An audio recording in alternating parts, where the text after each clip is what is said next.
what we need.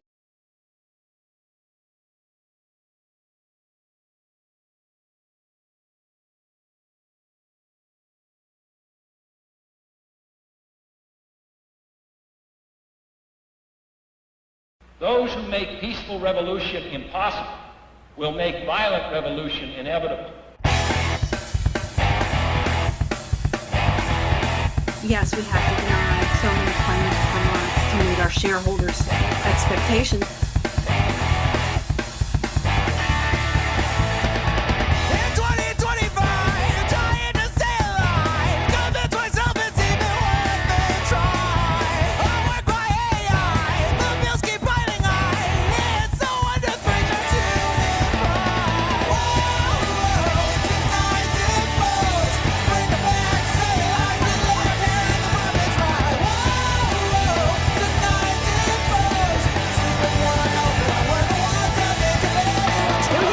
Including children, have lost their health insurance. What's so frustrating is that politicians have spent decades saying they recognize the problem and they make promises to do something, and then almost nothing happens. You know what they say to themselves in the dark. It's only a crime if you don't wear a tie. We keep them all busy paying their fines. Hear the epiphany, light up the spark. You know what they say to themselves in the dark. It's only a crime if you don't wear a tie. Seniors are the fastest growing segment of the homeless population. And this is a great thing because it inspires everybody, gets the motivation to look up to the 1% and say,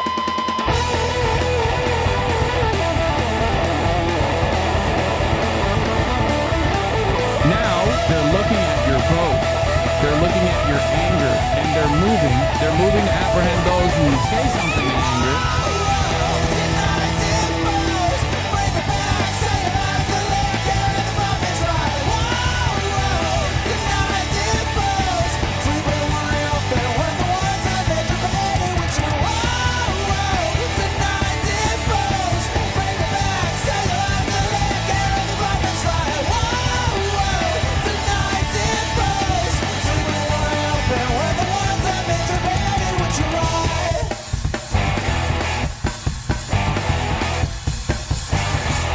Increasingly by choice or by accident, this is the role our nation has taken, the role of those who make peaceful revolution impossible by refusing to give up the privileges and the pleasures that come from the immense profits of overseas investments.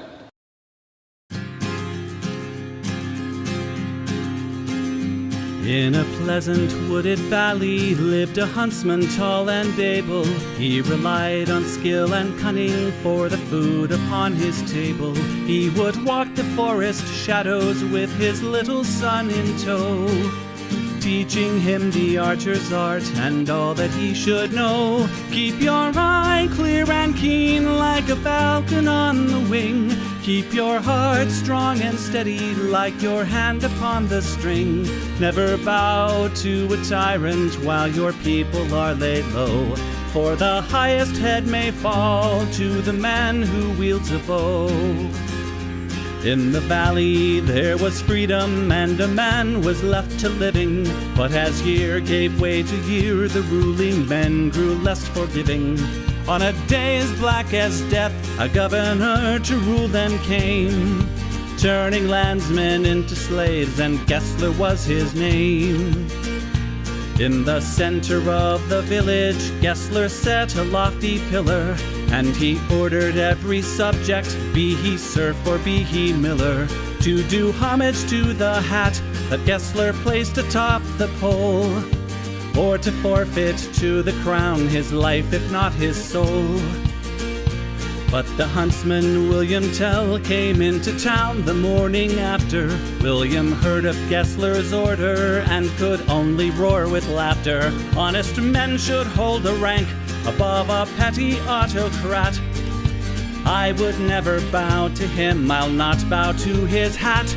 Keep your eye clear and keen like a falcon on the wing. Keep your heart strong and steady like your hand upon the string. Never bow to a tyrant while your people are laid low, For the highest head may fall to the man who wields a bow. Gessler's soldiers seized the huntsman and his little son for treason, but the people of the village cried for mercy and for reason. Gessler stays the execution, but a cruel test contrives. Prove to me your skill, and you may ransom back your lives. I have heard it said you have no peer with longbow and with arrow, that your shaft can find the quickest hare and fell the smallest sparrow. On the head of your young son I'll place an apple ripe and red. Split it with one shot, or at my word you both are dead. William Tell went to his son and said, I swear I will not hurt you. Courage will not bow to fear, nor shall this evil conquer virtue. Turn your face towards our home and stand as still as any tree. I will split the apple, we shall soon be home and free. Keep your eye clear and keen like a falcon on the wing. Keep your heart strong and steady like your hand upon the string. Never bow to a tyrant while your people are laid low.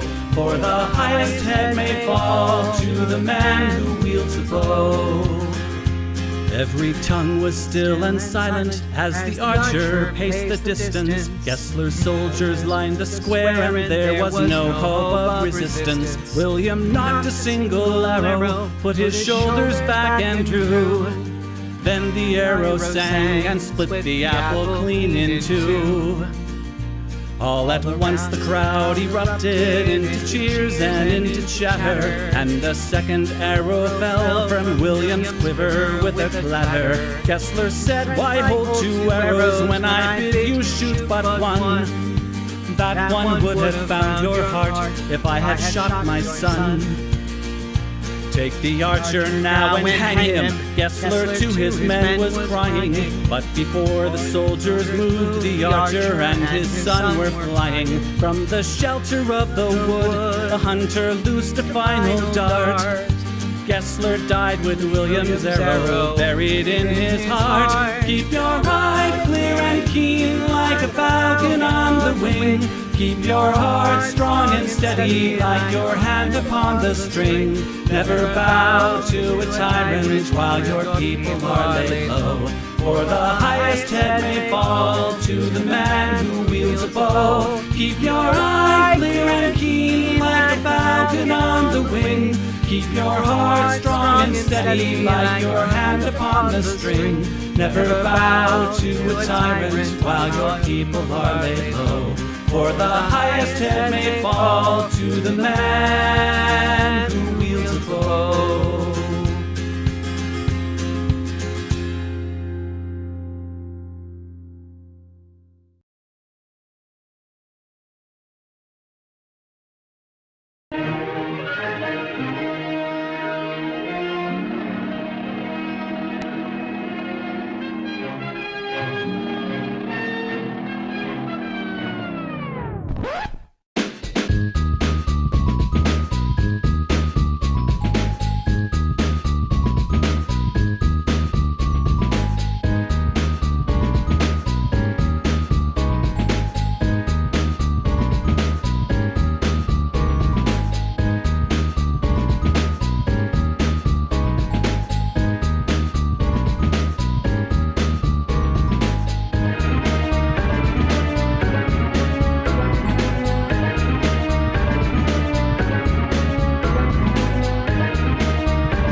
All right, we're gonna cut it early. We're gonna cut it early. All right, hello everyone. Hi, how we doing? Let's go. Hello, the Vegan Rancor. Hello, Brassman. Hello, Pika Hudsonion Blocked. Hello, Yannick de Newborg. Hello, Spitfire. Hello, Forlorn79. Hello, how we doing? Cliffy's Fishing. Hello, Bisbee. Hello, Salty Turtle Cupcake. Hello, Nightlight Plushy Jesus. Hello, Nine-Tailed Witch. Hello, Knight of Ticking Armor. Hello, Comrade Girl 2018. Hello, Cream Bun. Cream Bun Mommy, not Cream Bum Mommy. I mixed my N and my M up. Hello, Arpal Noon. Hello, Spherical Man. Spherical Man does whatever a Spherical Man can. Hello, Anani. Hello, Vivicakes. Hello, Solar Flares for your dead gods. Hello, much love back to all y'all from Minneapolis. Hello, Spitfire. Hello, Banana Brains. Great job on the line today. I'm glad you enjoyed it. Hello, Intermission VA. Hello, hello, hello. Hello, Silly Vixen 420. Hello, Small Frog. Hello, Fox of Fate. Hello, Stupid Genius. Hello, how we doing, Punky Gal? Hello, Cliff.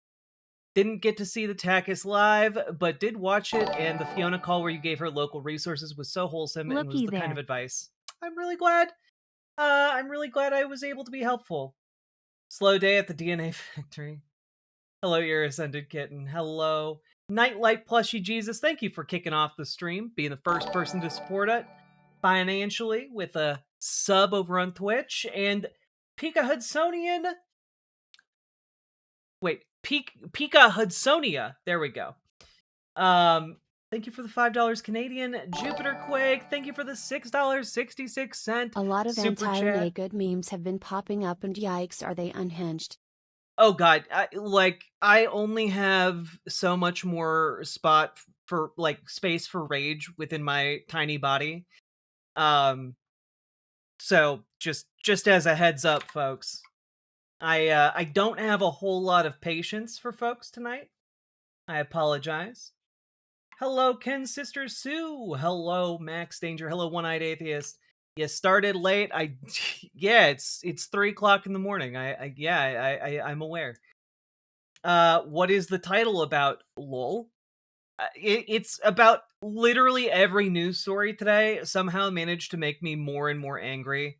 It's about the fact that, my partner has to go into a dangerous work environment tomorrow where ICE could be there.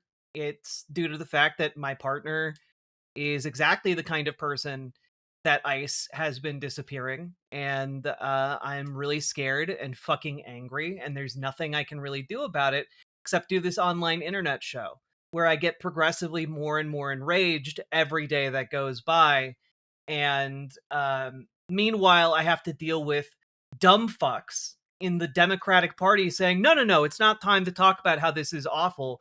Well, I have to watch my partner go to work tomorrow with this queasy unease in my stomach that I might not be able to see her again, and it is driving me fucking crazy.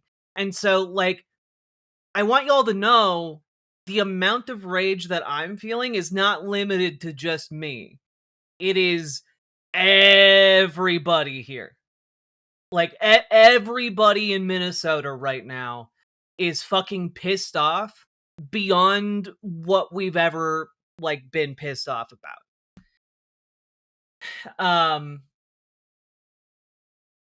God damn it.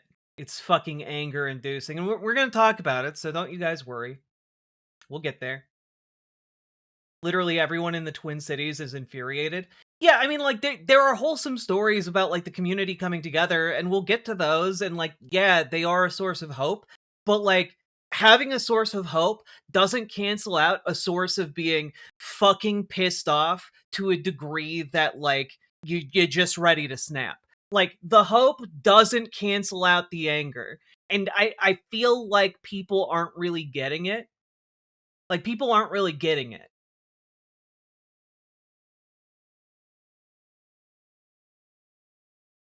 It's fucking lunacy.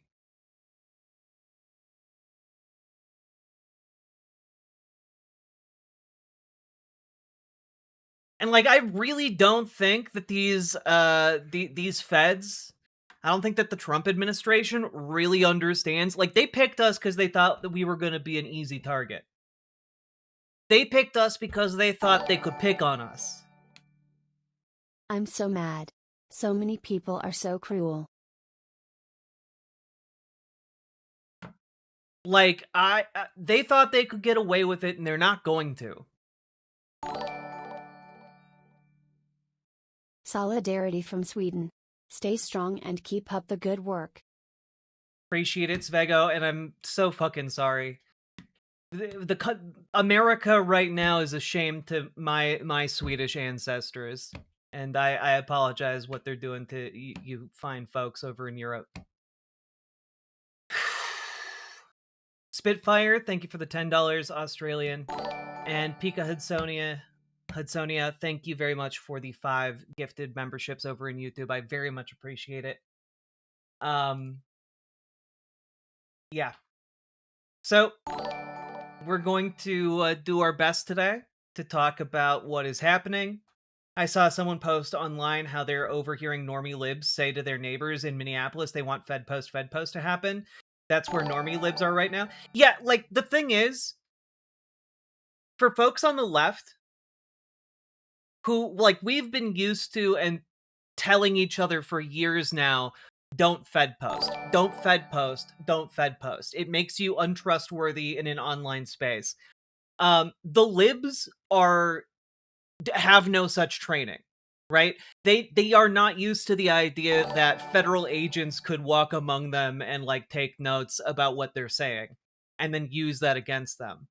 And, like, libs right now are, like, full on French revolutioning with each other. It is full on do you hear the people sing moment, and, like, we'll talk about this a little bit. It is heartening to see, because it's the kind of anger and rage that needs to be held on to, so that we can see accountability for these fuckers. Zetetic, thank you for the 2 tier 1 subs. I very much appreciate it.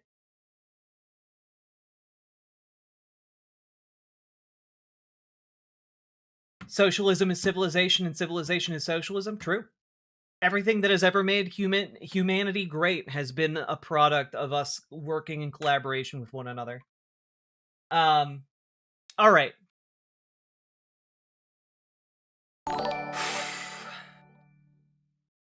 So much Fed posting in my timelines. Mostly from wine moms and even a few lifetime Republicans who are waking up. Oh, yeah. Oh, yeah. I'm gonna try and start out with, like, a handful of stories that are gonna be relatively short, before we get into some of the other stuff that's happening here.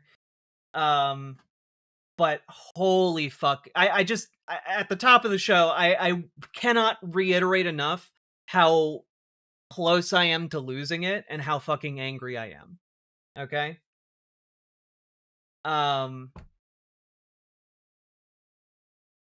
It's good to hear that more people are turning against the Trump government.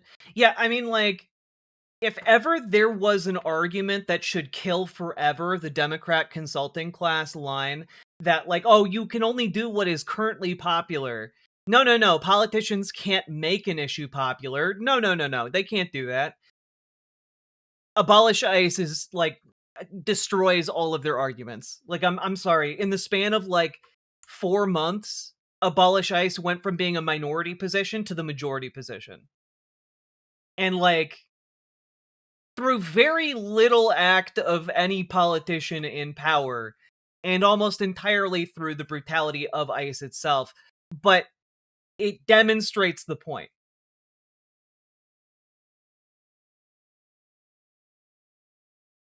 God damn it.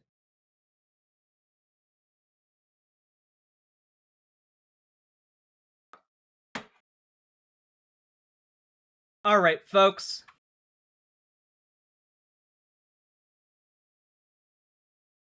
We gotta talk about some shit. All right. I'm gonna try and open us on the lighter side of things, I guess, comparatively. Here we go. I'm also gonna be turning off alerts for a little bit. Nah,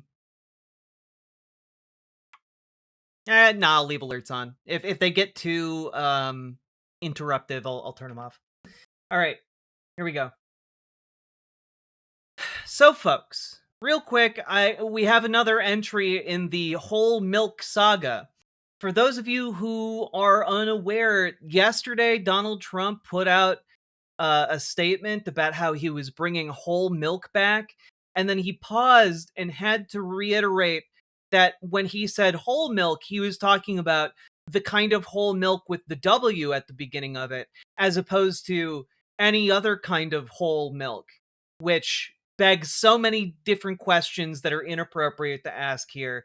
But the White House is not like just dropping that as like some kind of absolute something like an illiterate moron might say. And instead they're doubling down on it and trying to claim that the Trump White House has brought back whole milk. And they're using a Stardew Valley meme to do it. This is a real post that you can't see because that's my desktop. This is a real post. Whole milk is back. We're bringing back whole milk and making America healthy again. POTUS. And I just have to say, I'm like, this is so incredibly bizarre. This is so incredibly bizarre. Like, what the fuck? Yeah, Stardew. Yeah, Concerned Ape would never. Concerned Ape would never allow this. Number one. Number two, bring back whole milk from what? We've had whole milk the whole time. What? We've had, like, you can buy whole milk at basically any grocery store in America. What are you talking about? Genuinely, like, why they've taken this and they've made it a talking point, but like, whole milk has never been gone.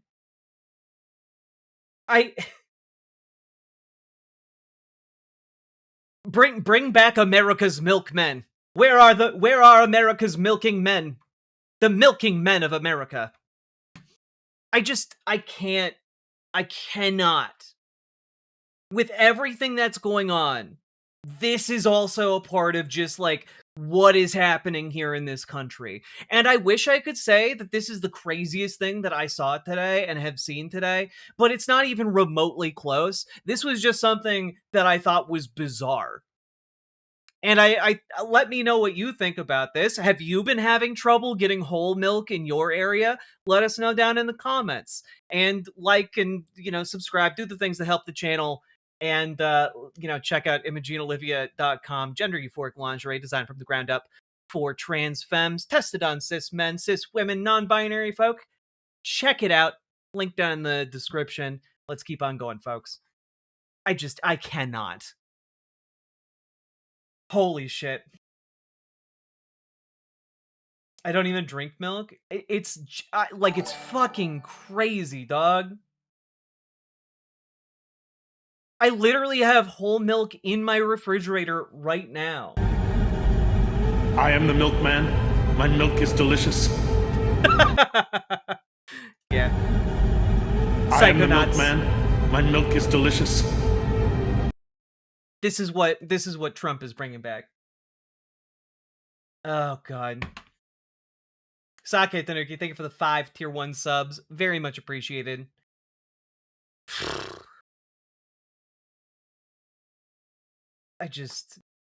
I'm from Europe. What the hell is whole milk? Whole milk is basically like a higher than 2% fat milk.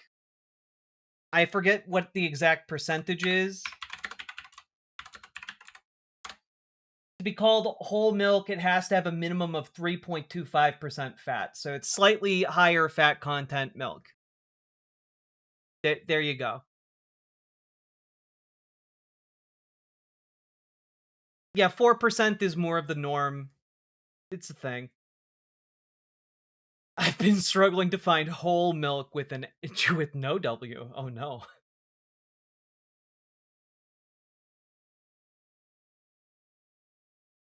Honestly, all I think about is the fetish video Jordan Peterson retweeted. I think about that on like an almost daily basis. All right. So that's a thing that happened today. All right. Let's take a look at this, okay? So, folks, we have been told over and over and over again that, drugs are killing hundreds of thousands, if not, tens of millions of people here in the United States every year. This is such a scourge that we have to, depose the leadership of Venezuela. We have to project our imperial might. It is a sufficient justification to this administration to kill over 120 civilians so far in attacks on various civilian boats. And this is such a threat. All of the drugs coming into America, killing Americans, and this is sufficient to label organizations terrorists. This is sufficient to, do military action, etc. And I just have to say, the Trump administration is just full of shit when it comes to caring about this issue. And I know that's not a shock to any of you guys who routinely watch this show, but even this additional step that really demonstrates how full of shit they are shocked even me. Just yesterday, the Trump administration sent out a letter gutting basically all grants for mental health and addiction. So any of those people who are doing drugs, who might want to try and get off drugs, any of those people who are struggling with their mental health and are getting hooked on drugs as a result, guess what? The federal government is cutting off all of your funds to that. But guess what? You know what? This is, that's all crazy, right? It's about to get a little bit crazier because apparently they thought they could do this without anybody noticing. And I say that because after NPR reported this, after NPR reported that they were going to cut $2 billion for addiction, drug addiction and mental health crises, guess what? The Trump administration just said, no, we're not. Sure, we said we were going to, but now that you noticed it, we're rolling it back.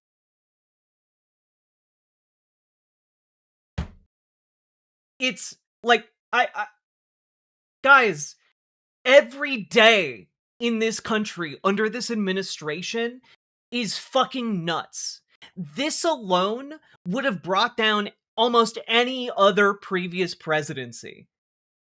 They cannot even commit to the evil they're doing because they think, oh, well, no one will even notice it. But if you do, we didn't do it. It is genuinely insane. And we are not doing well here in America. We just full on, full stop, not doing okay.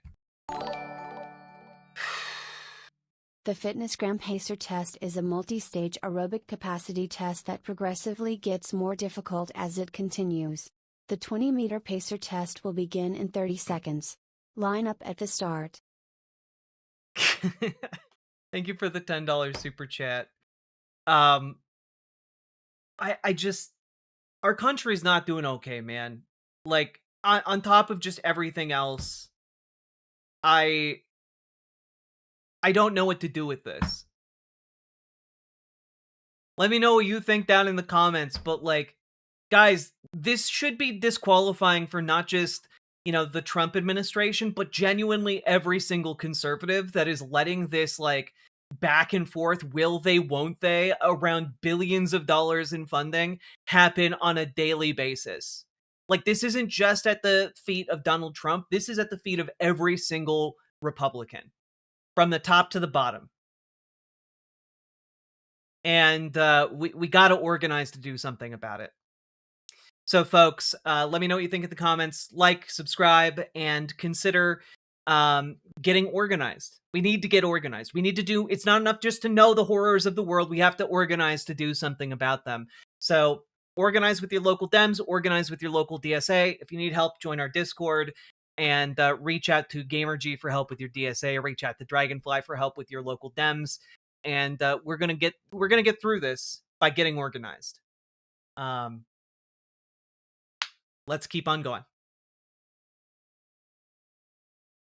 I just fucking these fucking ding dongs, man. And guys, that isn't even the craziest story I've seen today. Guys,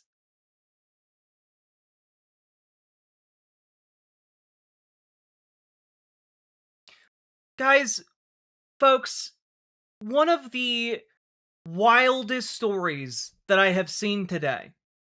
Okay? One of the wildest stories that I've seen today is from one of the biggest conservative content creators on the planet named Candace Owens. If you guys haven't seen this yet, I'm genuinely speechless. And I've been covering Candace Owens for a while, right? Like, I covered her going through her whole, like, transvestigation of, Manuel Macron's wife, trying to say, oh, she's a secret trans woman. I covered when she, like, did her Nazi turn and was, like, nodding along as Kanye West was talking about the evils of the Jews. And I covered and pushed back on her positioning, on Charlie Kirk and trying to make a martyr of Charlie Kirk and, like, profit off of his assassination. It's truly been crazy, but, like, this is we've entered into, like, a new era of Candace Owens where we've gone beyond just Charlie Kirk was assassinated by Jewish people for conspiratorial reasons, and Turning Point USA is secretly an arm of, Benjamin Netanyahu. And we've gone just straight into tinfoil hat nonsense territory. Buckle up, folks. Why did Charlie think he was a time traveler? He said, as I showed you in earlier messages, that he was a time traveler and he had to find me. Is that just something people are saying to their homies in text messages? And again, not anything that I would have placed so much emphasis on back when he was saying it, but it came to fruition. The other parts, he did die young. Why did he think that him dying young was necessary in order to change things? He did die young. It is related to Turning Point USA. In some way or another, at the very least, we could all agree it's related to him speaking at a campus event for Turning Point USA. I'm totally occupied by this. I tell you, I read these messages and I'm going, what is this? What is reality, actually? And Charlie died. Yes. Why did Charlie? So now she's going with Charlie Kirk was our time-traveling messiah, a la, John... The left What's liberals his face aren't from... enough for me anymore. I need something a little more radical. Love you, love your crew. Hell yeah, Big Rackled. Look, the only solution for fascism is socialism. It is the only thing that evens the scales and will get us out of this. I just don't... But, like, going back to this real quick, she's arguing that Charlie Kirk is a time-traveling messiah from the future who allowed himself to be killed for some greater, like, time sacrifice. Like, it's... Wait, I got stunned. No, this isn't... You're not being stun-locked by time traveler. She means literally he was a time traveler.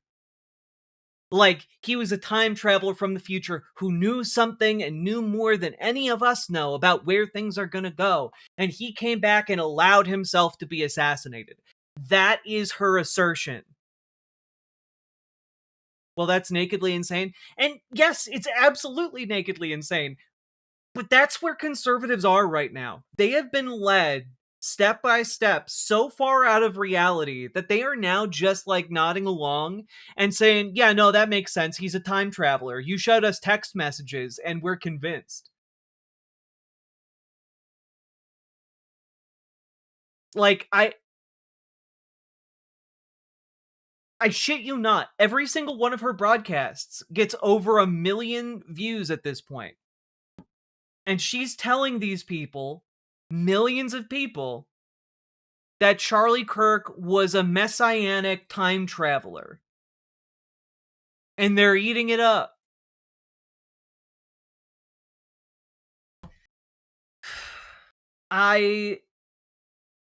Man, like, conservatism in this country is dead and cooked.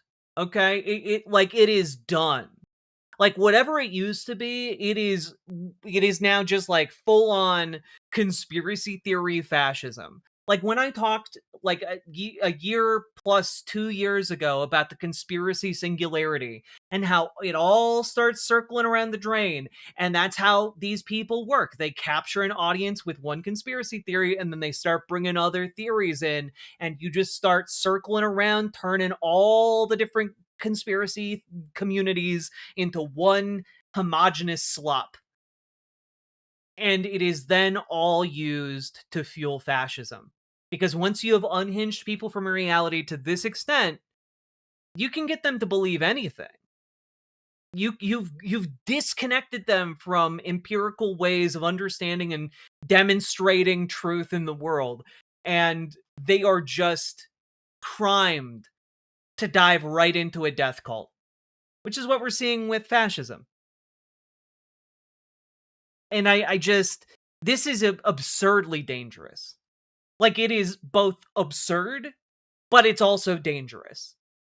And I am deeply worried about the implications of millions of people who are now able to be convinced of this, or at the very least entertain this as if it's serious reality. So, I don't know, are you concerned? Let me know down in the comments. And,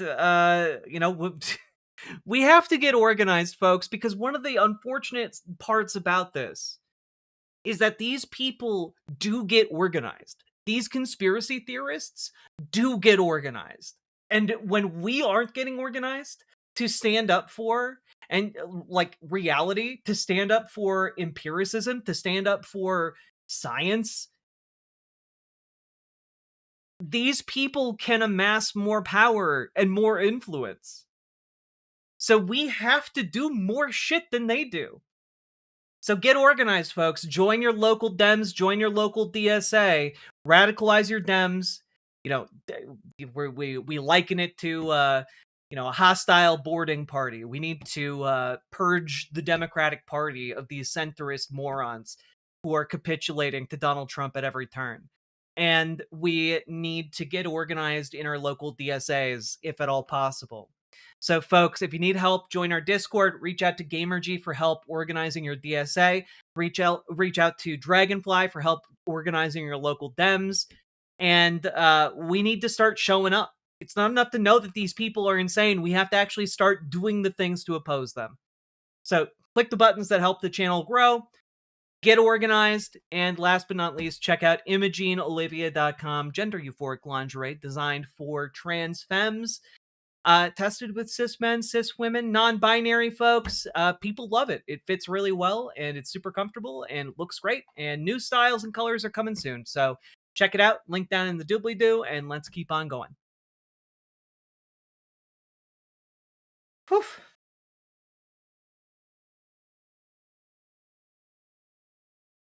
I just fucking... We're in time traveler territory now. Jesus Christ.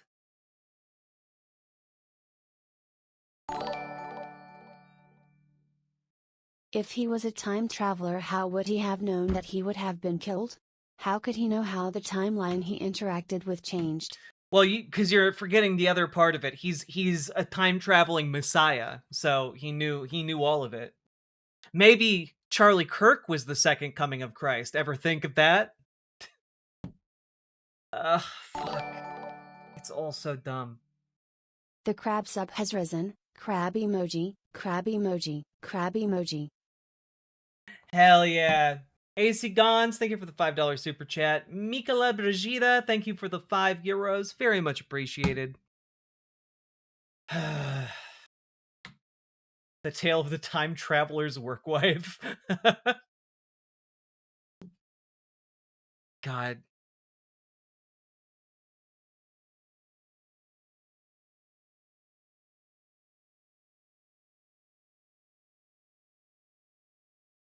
You know, all of this, by the way, is happening as Donald Trump and NATO are having a showdown over Greenland, and basically Europe is going, no, we're sending tripwire forces to Greenland to make sure you know that if you send troops to Greenland, there's going to be a conflict. And Donald Trump is just saying, but I want Greenland though. Bleh. And there was a meeting today, and how Donald Trump's press is reporting on this is essentially to say, ah, yes, we're working with Denmark to get a deal done. And when you look at the European press, they're like, fuck no. Like, fuck no. We will shed like the blood of every American soldier. Like, it's crazy. It is crazy the way media has been captured here in the United States to such a degree that, like, mainstream media is trying to represent this as if it's at all a normal, like, interaction with some, like, our closest allies in the world. It's fucking nuts.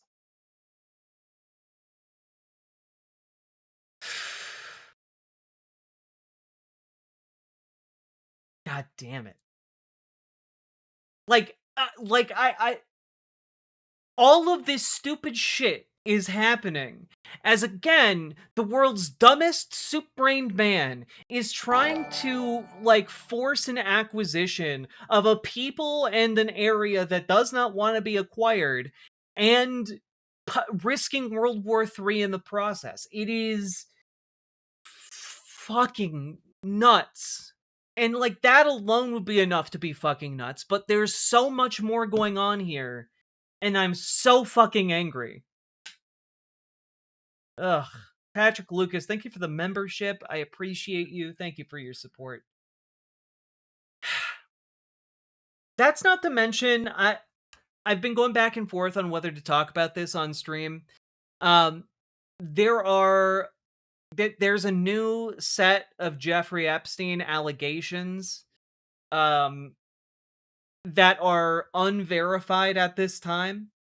I don't know the degree to which they are accurate, but they do name Donald Trump, Clarence Thomas, Andy Biggs, Jim Jordan, etc. as people that were abusing the, at the time, 13-year-old boy.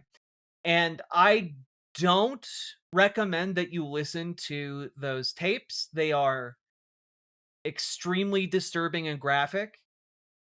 And also, I cannot tell you guys whether or not they are real, but I will tell you that, like, people are circulating them now. So be cautious and make sure, like, I want to be as cautious as possible about that until there's more confirmation.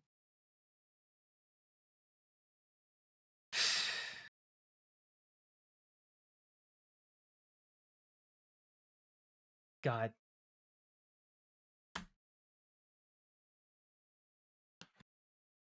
I hate that there's stuff I'm not sure about regarding real. Yeah, we live in hell times. Speaking of, folks, I'm going to cover approximately half an hour of this next segment, and then I'm going to stop. Just as a heads up, before we dive into that, folks, we've been going for almost an hour now. I'm exhausted. I'm fucking angry beyond words. I have to watch my partner go to work tomorrow, and I don't know, like, if she'll be coming back, because Minneapolis is just that level of dangerous right now for folks that look like her. And I'm really fucking angry at a lot of the circumstances around that, and I'm not going to talk obviously about where she works or anything like that, but suffice it to say, it's dangerous. And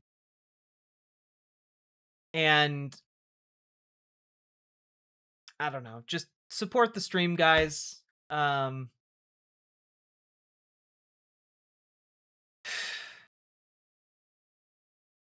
If you can, drop those subs and donos. I've spent a lot of today crying. It's why I'm so late today.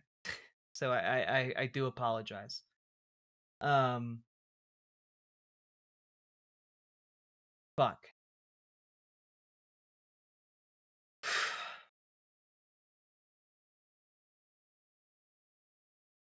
It's like the thing that rips me up inside is there's nothing I can do to keep her safe.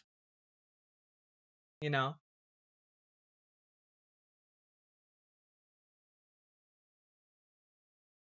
Her dad is driving her to work tomorrow because like he called and pointed out that like they're going after lesbian couples and like if they saw us that would make us a target, and like it's fucking he's right is the fucking scary part.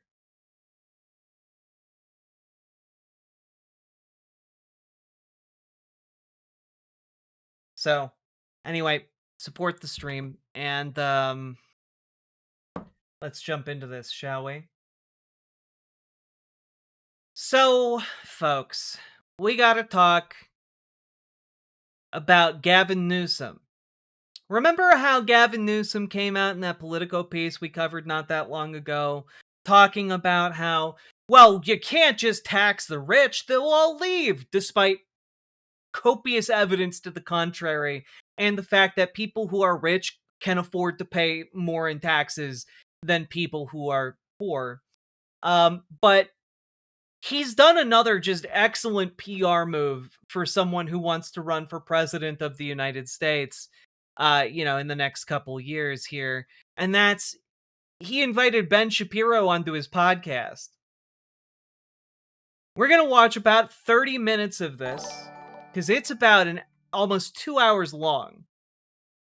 And you're Ascended Kitten, thank you for the $10 dono. I very much appreciate the support for the show.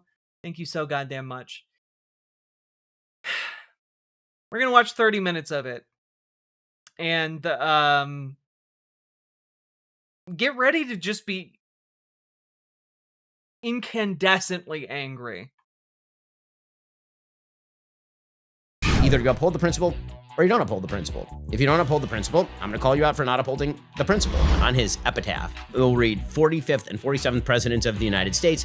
He said a lot of shit. Sanctuary jurisdictions have lower crime rates. You move to a state that has higher insurance rate, higher car insurance, not just home insurance, has higher property taxes, many of these red states. And I think that we should start from a position in the United States of gratitude and recognition that we live in a free country where the vast majority of decisions are your own. This is Gavin Newsom. This is literally everything wrong with the Democratic Party right now. Like, if I had to distill it all down into podcast form, it would be this. It feels wholly inadequate to say this, but please join your local Dems and get involved in the primaries. It does matter, I promise. Yeah, genuinely, we all who know better need to get involved in our local Democratic Party so we can destroy the political chances of any kind of up-and-coming candidate who remotely resembles Gavin fucking Newsom. And this is Ben Shapiro. All right, Ben Shapiro, welcome. Hey, thanks for having me. I love it. All the way from Florida. We'll get to that in a moment. Hey, you seem a little bit spicy about it. Yeah, a little salty. Well, Texas, that would have been more spicy. But, but especially, come on, you're a Hollywood kid, at least Hollywood adjacent. You're a Burbank kid. Born and bred in born in St. Joe's in Burbank. I love that. And what year? 1984. And you went. And it's interesting because you were sort of middle class family. Grew up, and got a new book we're going to get to in a moment. Lions and Scavengers. But in that, you talk about your home, where I think 6 members of your family living in a 2-bedroom home, 1 bathroom. Yep. Burbank, California, and you describe it at least briefly. is pretty bucolic, huh? Yeah, it was great. It was great. I mean, Burbank was a great place to grow up. It was like kids playing in the street, and I had the greatest privilege of all, right? I'm an American growing up in the greatest country in the history of the world, and I've got a two-parent household. My parents love each other, and they take care of us, and they're able to make a middle-class income. My mom started off as a secretary and worked her way up to become vice president of a small film and TV company. My dad came out here to be a Yeah, no, Baby Odin, I covered Gavin Newsom's first podcast episode where he had on Charlie Kirk and just glazed him and like praised Charlie Kirk's messaging as a conservative and talked about how his children love watching Charlie Kirk content, which is maybe one of the biggest red flags I have ever seen in a politician, in like at least a Democratic politician. composer, and he ended up playing piano at a restaurant on Ventura Boulevard, I believe. It was in, or actually, it was in across from Universal Studios. It was the Michelli's over there. And if you've ever been, And he was, been over there. like a 5-night-a-week piano guy. Oh yeah, the non-aesthetic witch. It was genuinely one of the worst things I've seen in politics. But like this one might give it a run for its money. A couple nights a week, he'd go in there and play jazz piano because he'd been playing since he was 14, and so that's how I grew up. And again, I think that's the American dream: is you start there, and then you end up making a better life for your kids, and they end up making a better life for themselves, and that upward trajectory is kind of what America's all about. I love it. How many brothers and sisters? So I have 3 younger sisters. 3 younger sisters. 3 younger sisters. And were they music? Because you were a violinist, child, right? Yeah, I started playing violin when I was 5, and then I was pretty good. I mean, I was it was your dad just saying, "You're going, son, you will be"? I mean, they threw that at you and they made you, and you're crying doing no, these it lessons? definitely wasn't that. You loved it. No, I was pretty dedicated to it for sure. I was practicing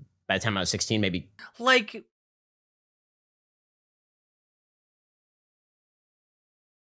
Ben Shapiro represents someone who is an enemy of anyone on the left. What this is accomplishing at the very beginning is just glazing. You are just normalizing this man to your audience. This guy who has said that Arabs like to live in sewage and bomb stuff. That they're 2 defining traits. Like, Ben Shapiro is just like one of the worst guys out there. It is only by the virtue of the staggeringly evil nature of the fascists of our time that he is now relegated to maybe like number 10 on the list of like most evil like personalities on the conservative side of the spectrum right now. But like, Gavin Newsom has no problem making this loser's ideas look normal. 3 hours a day or something. Like, the entire premise of this right now is to instill Gavin Newsom's viewership with the idea that, oh man, Ben Shapiro, he just like me for real. Something. And then I looked at sort of the life of a musician, and I thought, well, again, that upward trajectory is very difficult, particularly in classical music. And so I thought, maybe I better shift career strategies here. But when I went to UCLA, or I went to UCLA for undergrad, when I went to UCLA, I was 16 at the time. My parents didn't want me going out of state for school, so I was living at home because I was 16. Wow. And I thought I was going to double major in biology and in music, actually. And I got on campus, and I found myself kind of drawn to politics, and the rest is. I want to get back to that a little bit more. How about your sisters? Where do they end up in terms of their professional pursuits and careers? So all of us grew up obviously here. Only one is still here. I still have one sister who lives in Orange County. I have a couple of sisters who live within a mile and a half of me in Florida. So basically, the whole family ended up in Florida. My parents ended up near me in Florida. My in-laws, who lived in Sacramento, ended up near me in Florida. And there may be some reasons for that. I hope in the first half hour here they talk about his book, Lions and Scavengers, which I want to remind folks is especially funny as a title for a book because lions are quite literally scavengers.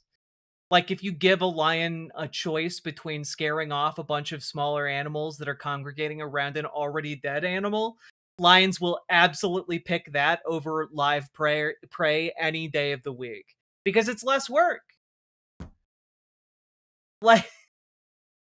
Oh, did Behind the Bastards did a great takedown of that book. Folks, go check out Behind the Bastards just generally, but check out their takedown of that book in particular. I'm sure they did a great job. But like, it is essentially a book about how, you know, conservatives who fight for American values are valiant lions, and everyone else is a scavenger looking for scraps and handouts from the government. It's basically just warmed over and Rand garbage. Like, genuinely, it's insane that he is able to get away with it. Because I'm pretty sure he's written this book like 3 or 4 times with the pompous air of someone who's like, yes, this is the most brilliant thing ever written by man. And it's the same fucking book. The same fucking book. What are your thoughts on trans women fleeing for safety? Like, if you feel like you need to do that, do it. Governor. We'll get to that. We're going to get to all of that and a lot more. I just want to paint the picture a little bit because I appreciate it. Not everybody knows your child. What if Somalians contributed? Wonderful childcare, excellent friends, excellent neighbors, great food, wonderful small businesses, great local laws. For example, did you know that here in Minnesota, a Somali in our state legislature spearheaded the push to make sure all low-income families can get free college education? You know what? Just to name a couple of things off the top of my head. And if you think that's nothing, fuck you. But it also connected, I mean, as you said, UCLA under... Like, you are no different than one of those trash people from the 1960s that was saying, oh, what have the blacks ever contributed to America? Like, no daylight between you. I want you to be disillusioned here of any idea that you are somehow better than any rank racist of like the 1960s Ku Klux Klan shit. All right? Well, what have they ever contributed? What if you ever contributed, you piece of shit? Like, what have you done that's so great? I live in St. Cloud, Minnesota. That's great. What have you contributed? Have you gotten low income families in this state? I live in Minnesota too, motherfucker. Have you gotten low income families in this state free college education? No? Then shut the fuck up. Grad and then your interest. My wife went to UCLA Medical School. I mean, we're very California embedded. I love that. And but politics had its calling there. Would you remember sort of a moment or issues, or was politics part of your childhood? Was it part of the conversation around the dinner table? Were your parents politically active, engaged? They weren't super politically active. I would say they were kind of Reagan Republicans. Yeah. And you know, growing up, we would talk politics in the house, but the thing that sort of sent me in a political direction overtly is I got to college campus at UCLA, and I picked up. What's with all the foul language? Oh, I'm sorry. Do your delicate feelings need to be coddled? Oh, I'm so sorry. I've offended your sensibilities. Do I need to get you a fainting couch? Are your stars and garters intact?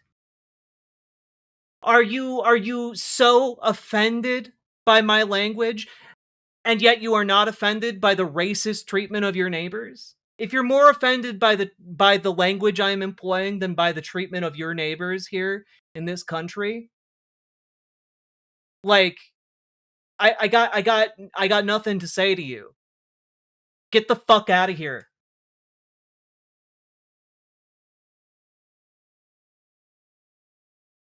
Copy of the UCLA Daily Bruin, and this is back in the year 2000. The Somalians are not friendly. Bro, you came in here to say that Somali folk don't contribute anything to society. The person who's not being friendly here is you. You absolute piece of shit bitch. Like, get the fuck out of St. Cloud. And then keep going and get the fuck out of this state. If you cannot be a good neighbor to the people here, get the fuck out. There was an editorial from the brew an editorial board, I believe, comparing. I have no patience. Like, I'm sorry. I know this is unrelated to like whatever Ben Shapiro is saying, but like I have zero patience right now. There are guys going around my neighborhood black bagging anyone who looks queer, anyone who looks like a minority, anyone who looks like they don't belong in a white neighborhood. At least the ICE agent's conception of what a white neighborhood should look like, what the right kind of neighborhood should look like. And when you fucking come in here and you say, "Oh, what have those non-white people contributed?" When you fucking come in here and you're like, "Oh, why are you using harsh language?" I don't know, man. Maybe it's because I've watched dozens, over 100 people in my local area getting disappeared, beaten, bloody, having their eyes fucking shot out by these unaccountable goons. And you're sitting over here going, tee-hee. Well, maybe, have you considered that maybe these minorities deserved it because they were loud? Have you considered maybe these minorities deserved it because they were inconvenient? Have you considered that maybe they just haven't contributed enough to society? And I'm sitting here like, if your contribution to society right now, yours in particular, is to say that other minorities deserve to be disappeared and beaten by agents of the state, get the fuck out.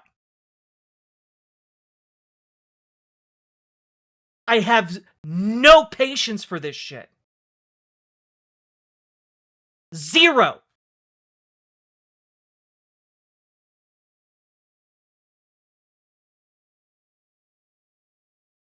Ariel Sharon, then the prime minister of Israel, this would have been 2001, I guess, to Adolf Eichmann, the Nazi. Yeah. And so I walked in and I said, I'd like to write a counter to that. And that turned into a point-counterpoint column that I would write every week.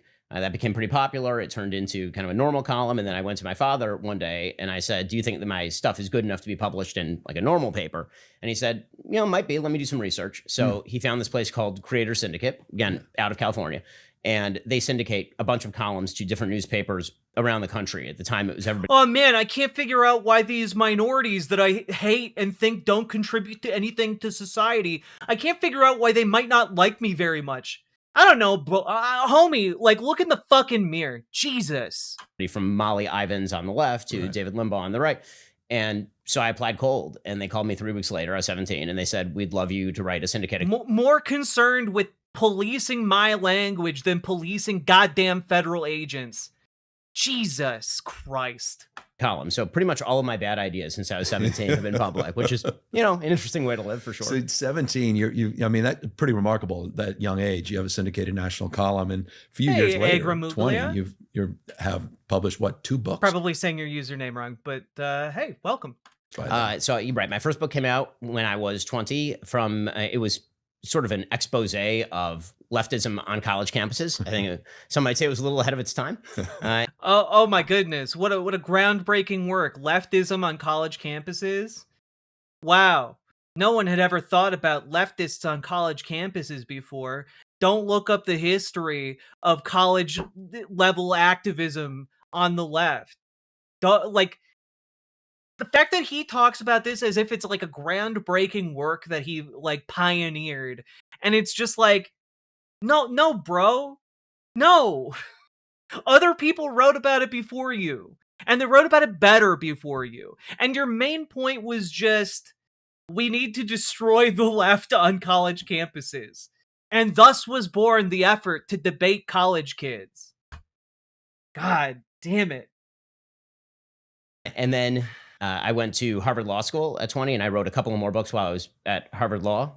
And when I came out, I came back to LA and I practiced at a real estate firm or real estate wing of a major law firm called Goodwin Proctor. Right. I practiced there. I lasted for about 10 months, decided I hate it, quit. I remember walking into the boss's office and saying, I hate it here and I want to leave. And I remember him turning to me and saying, you're never going to make as much money as you're making right now. Gosh, yeah. And I've been wanting to send him some tax returns for a few years now. But, What the fuck is Newsom glazing Ben? Yes. The entire purpose of this almost 2-hour-long interview is to glaze Ben Shapiro so that Gavin Newsom can follow his third-way consultants and try and pick up those sweet, sweet Republican votes. You know, all those Republicans that are just champing at the bit to vote for Gavin Newsom?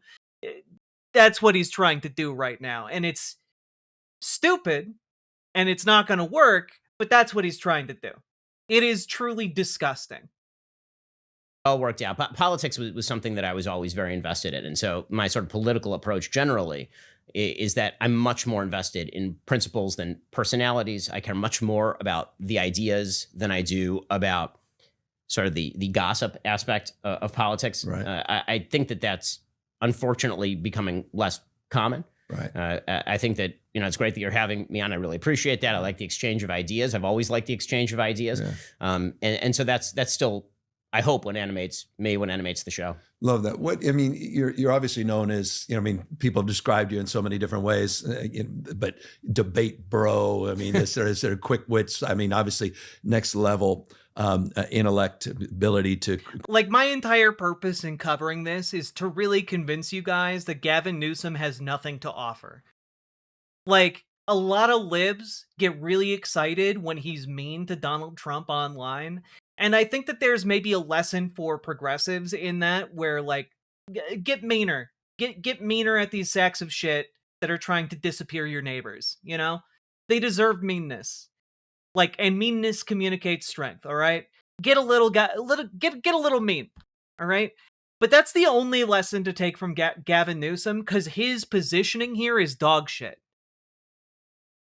Absolute dog shit. Quickly distill facts and figures. You talk about facts over emotion, et cetera. But were you that person in high school? Were you that person in middle school? Or did that take I was pretty combative in high UCLA? school, I would say. I'd skipped a couple of grades. So I skipped third and I skipped ninth. Wow. And so I was much younger and much shorter and much skinnier and much more of a wise ass, probably, than some of the other kids in my high school class. And so can we just, like... There's no interrogation of, like, Ben Shapiro's narrative here, like, whatsoever. Like, no mention of the fact that he got his start, like, doing politics content due to a small loan of, like, millions of dollars from oil executives. Like, there's no mention of the fact that, like, his work has largely been propped up and a product of conservative consultants and, like, donors for, like, as long as he's been doing it. And I just... What are we doing here? If you're not bringing this guy onto your show to bat him around rhetorically like a verbal piñata of some kind, like, what are you doing? So high school was not exactly a joy for that reason. Right. But I've said before that obviously bullying is terrible, but being bullied can be sort of a make or break situation for you, meaning that a lot of the people that I know who are very successful went through a lot of adversity in that age range. And then you sort of develop an attitude. And the attitude is, okay, I can either use this as fuel and grist for the mill and say, listen, I'm going to take all of that negativity and channel it toward, more strength and more. Yeah, man. Being verbally abused systematically definitely leads someone to becoming stronger. Way to make a compelling argument for verbal abuse and emotional abuse. Like, for the guy who's considered the cool kid's philosopher, the guy who's considered, like, so good at putting together logical arguments, like, does he not realize that the argument he's laying out here, that, like, well, if someone's verbally and emotionally and mentally abused, it makes them stronger. So, like, okay, then should parents verbally and emotionally and mentally abuse their children in order to produce stronger adults? Like, take his ideas to their conclusion. And, like, I think it obviously reveals that, no, that's not a good idea. That doesn't make kids into strong adults to abuse them. You know they say yes. I don't think they would say yes if you actually framed it in this, like, end state of the idea. I think they think, like, "Oh, yeah, no, it makes sense," and they just kinda go with the flow and don't really interrogate the idea at all. Positivity and building, and maybe you get a little bit of a chip on your shoulder sometimes, or you can kind of let it break you down. And do you remember, I mean, some of the specific instances where you sort of, where you had that kind of exchange, where was it political? Was it because, I mean, the fact you're always younger, a little bit smarter, maybe you're quick-witted? I mean, do you remember Yeah, any? political, interpersonal. Yeah. But I remember, being the kind of kid who, when I was 16 years old, there was a program at the UC system that was all about affirmative action at the UC system. I remember there were about 1,000 people who were protesting down in the plaza over there, and I believe I was the only counter protester. Interesting. And I would show up and do that sort of stuff. Did you? I at mean, that you age. had was it the confidence or was it gumption? What was it? I mean, was it something your parents distilled in you? Just stand up for ideals, strike out? I think it against- was more stand up for ideals, but also, from the time that I was young, I never had any problem with being in crowds or being in front of people. You were a performer after all. Yeah, exactly. I played violin, Yeah. and so if you spend a lot of time playing, a rigorous sort of set of pieces in front of people, and you do that over and over and over, it kind of gets rid of whatever trepidation you might have about being in front of people and doing that sort of thing. Was there a moment when you sort of developed? I just, I don't know for sure. People for years have been saying this is a picture of Ben Shapiro as a kid. If it is in fact Ben Shapiro, I have no problem believing that this kid got bullied. And I do, however, have a problem believing that he was able to develop quick-witted comebacks. I do have some doubts on whether or not the bullying he might have been on the receiving end of forged him into a stronger individual. I just have some questions for the cool kids philosopher. A next level confidence? You're like, wait, I'm pretty good at this, or was it the writing that was doing? I'm not sure. I will say I don't think that it's ever good to develop next level confidence. Meaning, I think you got to prep for everything. Right. One of the things that I try to do is really over prepare for my show. If I'm going to have a debate or a discussion with somebody, I really try to dig in and get into what's true, what's not true. Right. I would much rather be over prepared. I think there's a certain level of insecurity that's good. Yeah. I think when you're overconfident, that's when you made mistakes. I think in my career, whenever I've made a mistake, it's typically because I didn't take a Look, I don't know for sure that that's him, but I choose to believe. challenge seriously enough, or I sort of brushed it off. Yeah. And you see that happen a lot. People sort of rely on their native intelligence as opposed to assuming that you're not going to be the smartest person in the room all the time. Remember when I was in middle school, so I went to Walter Reed in North Hollywood, and they had a magnet school, like a highly gifted program. And I remember there was an IQ test, actually, kind of a rudimentary IQ test that was the baseline to get in. Right. And Can we just like pause and like observe that like having an IQ test to get into a special school is genuinely one of like the most like eugenics things I've heard in a very long time. Ah, yes, I went to the Eugenics Academy for the Ubermensch of tomorrow. Like just like some blatant like fucking Nazi shit over here. And I got in, but I didn't get in by leaps and bounds. And we I remember first day of class. Yeah, like no, I want you guys to know eugenics is bullshit. And so are IQ tests. IQ tests were originally developed to test like reading literacy in like French fourth graders. Okay, it is not designed to be like actually like a cohesive, like give a cohesive idea of how smart you are. And you can be like trained to do better on an IQ test. People who are trained to do better on it do better on it. Surprise. If you just give someone an IQ test cold, like it effectively only tests for how well do you do on the test. Like it doesn't actually test for intelligence. It's crazy. But they all, like, everyone on the right has, like, this idea about IQ and intelligence, and I want y'all to remember that this is very much rooted in eugenics of old, you know? I once got tested for a super genius IQ. IQ tests are wildly inconsistent and absolutely stupid. True.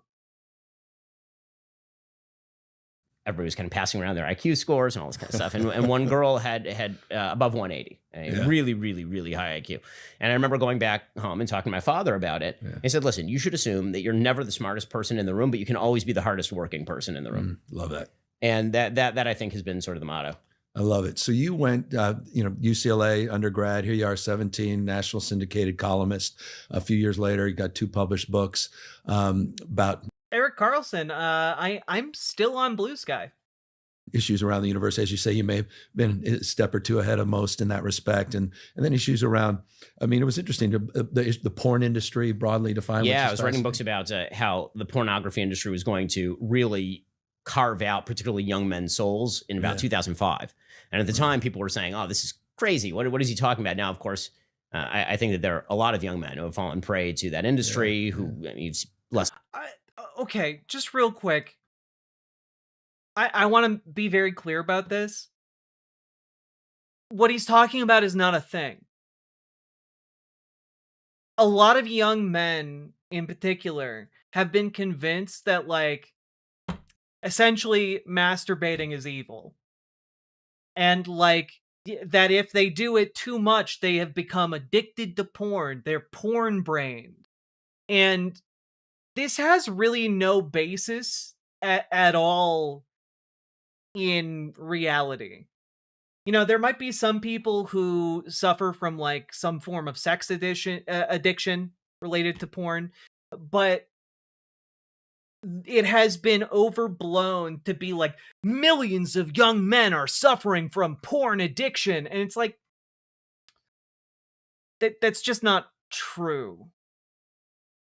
And the idea here that, like, Ben Shapiro is putting out that, like, in 2005, I predicted that in the future, young men's souls would be enraptured by pornography. And, like, it's just not true. It's just, like, people like looking at naked people and masturbating. It's not rocket science, and it doesn't take over people's lives. But what people on the right love to do is guilt trip one another about that. They love it. And it's a way of controlling, we talk a lot on the left here about how the right wants to control young women's bodies. The right also wants to control young men's bodies. It's why they attach so much shame to young men exploring their bodies, to young men, like, exploring their sexuality, etc. Like, the right wants to control everybody's body. And they are effective at it when it comes to young men by utilizing shame that is, by and large, well and deeply established in, evangelical Christian culture. Like, I grew up with people telling me, like, if you masturbate, Jesus is watching you and he's gonna cry if you masturbate. Like just genuinely unhinged, wild shit. God's always watching you, so you can't masturbate. And it's just a form of control. It's just a form of control in order to try and redirect young men to have sex with women and start families as soon as possible. And, like, you don't have to live that way. You don't have to have that burden. You don't have to have that shame. Like, you don't, and part of it, by the way, links into stuff like the anti-trans panic defense. The idea that, like, oh, well, a trans person seduced me and then I was shocked they were trans, and that in that shock I murdered them. And stuff like that gets normalized and accepted in society because of this idea of porn brain and this normalization of shame, where like a young man in some states can be so ashamed that they were attracted to someone who is viewed as societally less desirable that they will then commit an act of violence to try and cover it up. You know? It's really, really, it's a really, really toxic idea, and it's a really, really commonplace idea. And Gavin Newsom does not push back on it at all. He's just like, yeah, no, that totally makes sense. Porn has really addled a lot of brains. You know, the porn, that dastardly porn industry getting another one every year. God, I was bullied in middle school in a rural area because kids thought I was masturbating in the bathroom, but I was actually just having OCD. Yeah, like people, it's nuts, guys. It is nuts. Wet ass P word. P word is female genitalia. You said it, Ben. Family formation, less general happiness, less sex, actually. People who are kind of falling out of the social fabric that's necessary to build societies. I was calling that out in about 2005. It's interesting. Even in my State of the State last week, yeah, like a number of people in chat are saying like that they were bullied by their peers because like their peers would be like, oh, you're masturbating, ha ha ha. And like that's part of what makes it a really insidious and widespread thing, is that it is not just Ben Shapiro and Gavin Newsom pushing this, but it gets so instilled in young men and like young people in general that it then becomes self-reinforcing among peer groups. I reference just one of many different statistics, but roughly half of young men have never asked. Yeah, it's patriarchy. Yeah. A woman out in person on a date.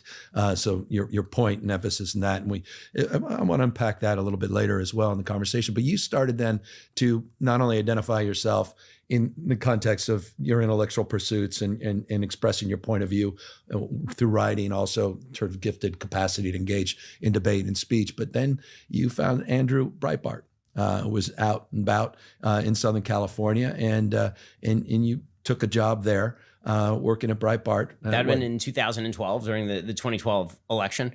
I joined Breitbart. I'd known Andrew actually since my UCLA days. So I'd known him already for quite a number of years. What do you think of Andrew? A lot of Andrew's a kick. So I think that there's sort of the, I mean, you're in public life, so you know there's, for a lot of people, there's sort of like the private person and there's the public person. They're not quite the same. So Andrew, the private person in the public. He's listing less sex as a negative effect of porn, but he also doesn't want people engaging in casual sex. Square that circle. Well, because again, folks like Ben Shapiro, the only valid way to get your rocks off is to get married and then like have kids, you know? No, she's going to prosecute the president of the... Oh God, Ben, keep it in the bedroom. Public person were actually very much the same, I would say, up until the end. Toward the end, I think that Andrew became very frustrated with a lot of the political system, media coverage. But the truth is that Andrew was, for the vast majority of the time I knew him, very garrulous, willing to have conversations with nearly anyone. I think that if you talk to people who knew Andrew really well, their best memories of him are things like him just rollerblading in Venice and then just having like political conversations, taking somebody to coffee, like a random person. What I used to say to people about Andrew is that I knew Andrew for over a decade before he passed away. And if you knew Andrew for 5 minutes, you knew him about 95% as well as I did, because he was just very much there. Like he was just on the surface. Everything that what you saw is what you got with Andrew. Man, I love that Gavin Newsom is just nodding along placidly as Ben Shapiro talks about Andrew Breitbart, as if like Breitbart was like this open-minded guy, just like a swell guy curious about politics. And not like one of the most virulent like conservative figures in media. I like it. Okay, all right. So yeah, I joined Breitbart in about 2012. It was during the Romney Obama election cycle. Right. I was there for a few years. I believe I ended up leaving in 2016, like early 2016. Right. There had been some sort of career transitions there in which I was taking other jobs at the same time. There was a point, again, going under that sort of working hard rubric. There's one in which I was working effectively 4 jobs. I was doing a morning show in LA where I interviewed you, actually. And then there was an afternoon show that I was doing in Seattle. So 6 hours of radio a day. I was the editor at large of Breitbart, which meant writing a piece or 2 a day for Breitbart. And then I had also taken a job as the editor-in-chief of a website called Truth Revolt for the David Horowitz Freedom Center. So I was working 4 jobs simultaneously. And yeah, again, my advice to young people, particularly, you want to be successful, say yes to doing everything, even if it's for free at the beginning, because eventually saying yes a lot gets you the power to say no later on in your career when you can sort of winnow down what will make you successful. And people, a lot of folks know this, but a lot of folks don't. Steve Bannon was down there working for Breitbart at the time. Yeah, like, man, push back on the framing of Breitbart is like this like holy grail of journalism, man. Like, Steve Bannon is like evil beyond measure. Like, Steve Bannon was advocating for people's heads to be put on pikes outside the White House. Steve Bannon owned multiple shares of gold farms in China, which is how he partially financed himself for years. Like, dude, stop it. Funky Gal, thank you for resubscribing. Well, look at that. Appreciate you.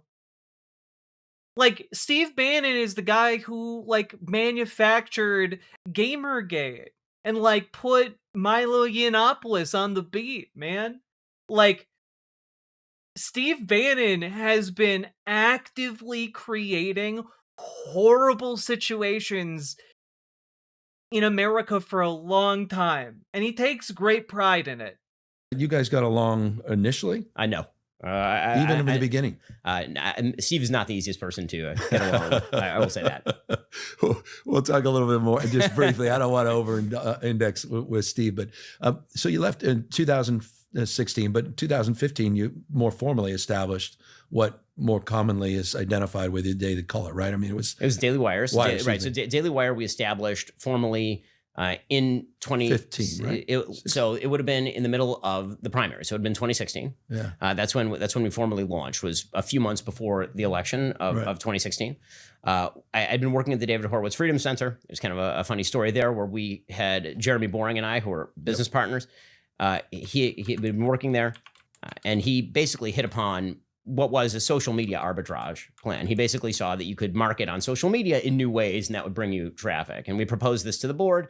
They legitimately did not understand what we were talking about because boards of nonprofits are famously, sort of elderly and non-tech involved. And so we made a presentation.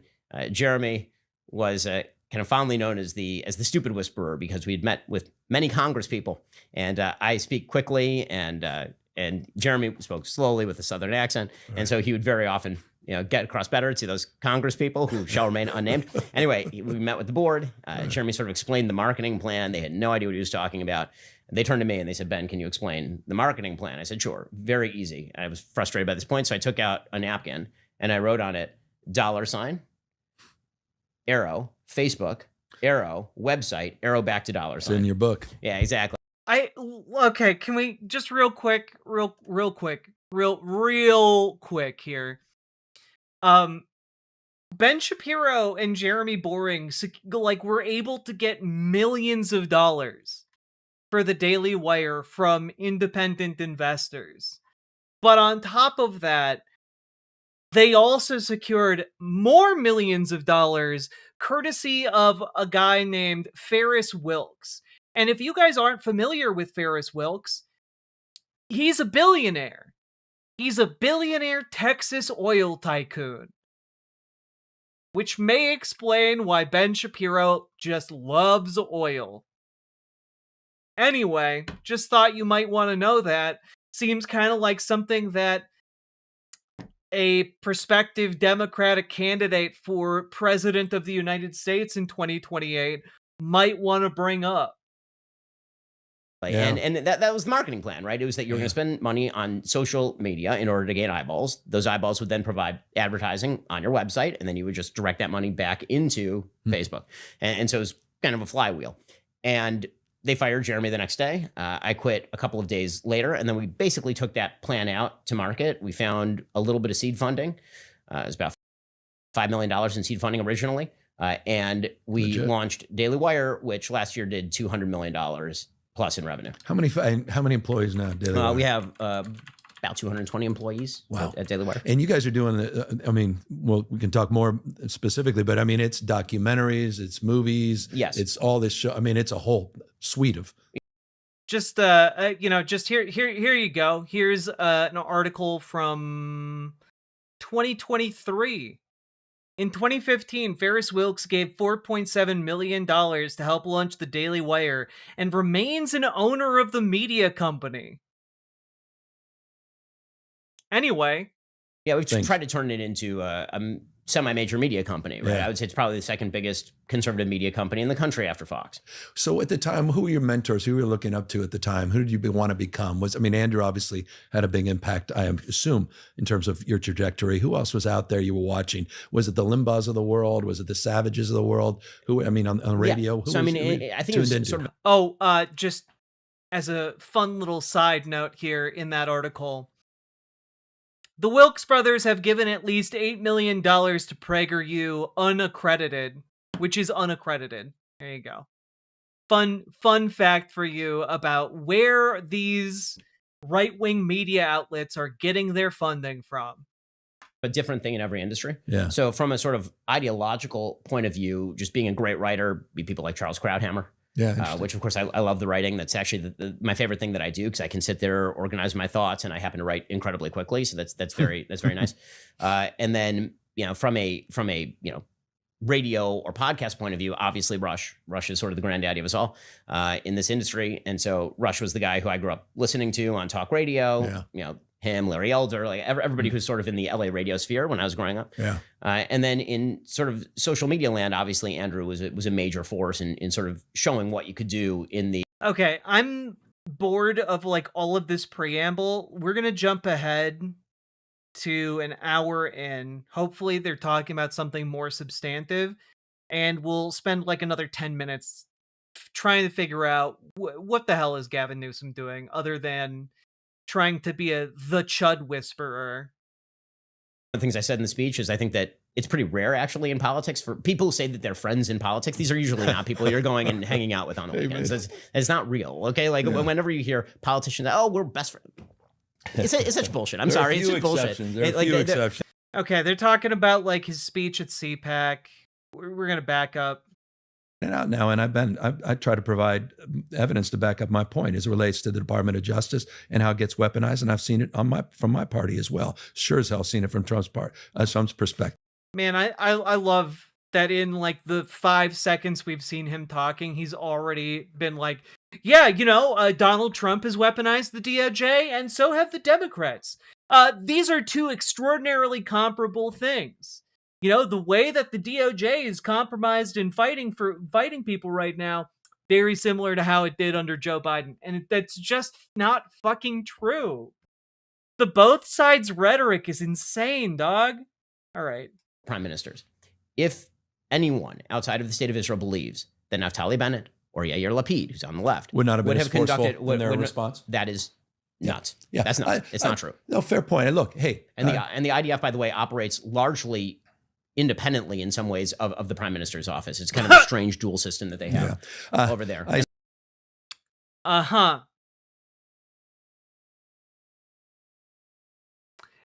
Cool. Gavin, how are you responding to this, whitewashing of a genocide? I know too many soldiers I talk about one in the book who had 3 limbs blown off going door to door in Gaza, not using overwhelming air power to eviscerate millions of people. Yeah, I wonder if Ben Shapiro dedicated any pages of his book to the people who had all of their limbs blown off in Gaza who were civilians. The Palestinian civilians in Gaza. I was in the hospital meeting victims on October 7th in Israel. So I and been to memorials and I want to be clear in the terminology we use about all this stuff because right now, for example, but the genocide where are the members of the Democratic Party protesting and wearing pins for the protesters in Iran who are getting mowed down, maybe by the tens of thousands this week? Well, I know where I am. I put out a pretty clear statement this week, and I'd like to see more Democrats. Yeah, I don't disagree with you. And by the way, I also thought I thought it was the right thing to do, that strike, and I thought it was unbelievably effective and efficient, and had no problem saying that during the strike. Didn't wait for the outcome. So. Yeah, man. I love when the prospective Democratic candidate in 2028 is talking about how much he loved doing an airstrike, an act of war on another sovereign nation unilaterally without the approval of Congress. Man, what are we doing here, man? What are you doing here? Yeah, I marched to a beat of a little bit of a different drum, a little bit more nuance here. But there is, look, it's the same drum, just a little bit more nuanced. You know, the drum of war. Everything's so black and white.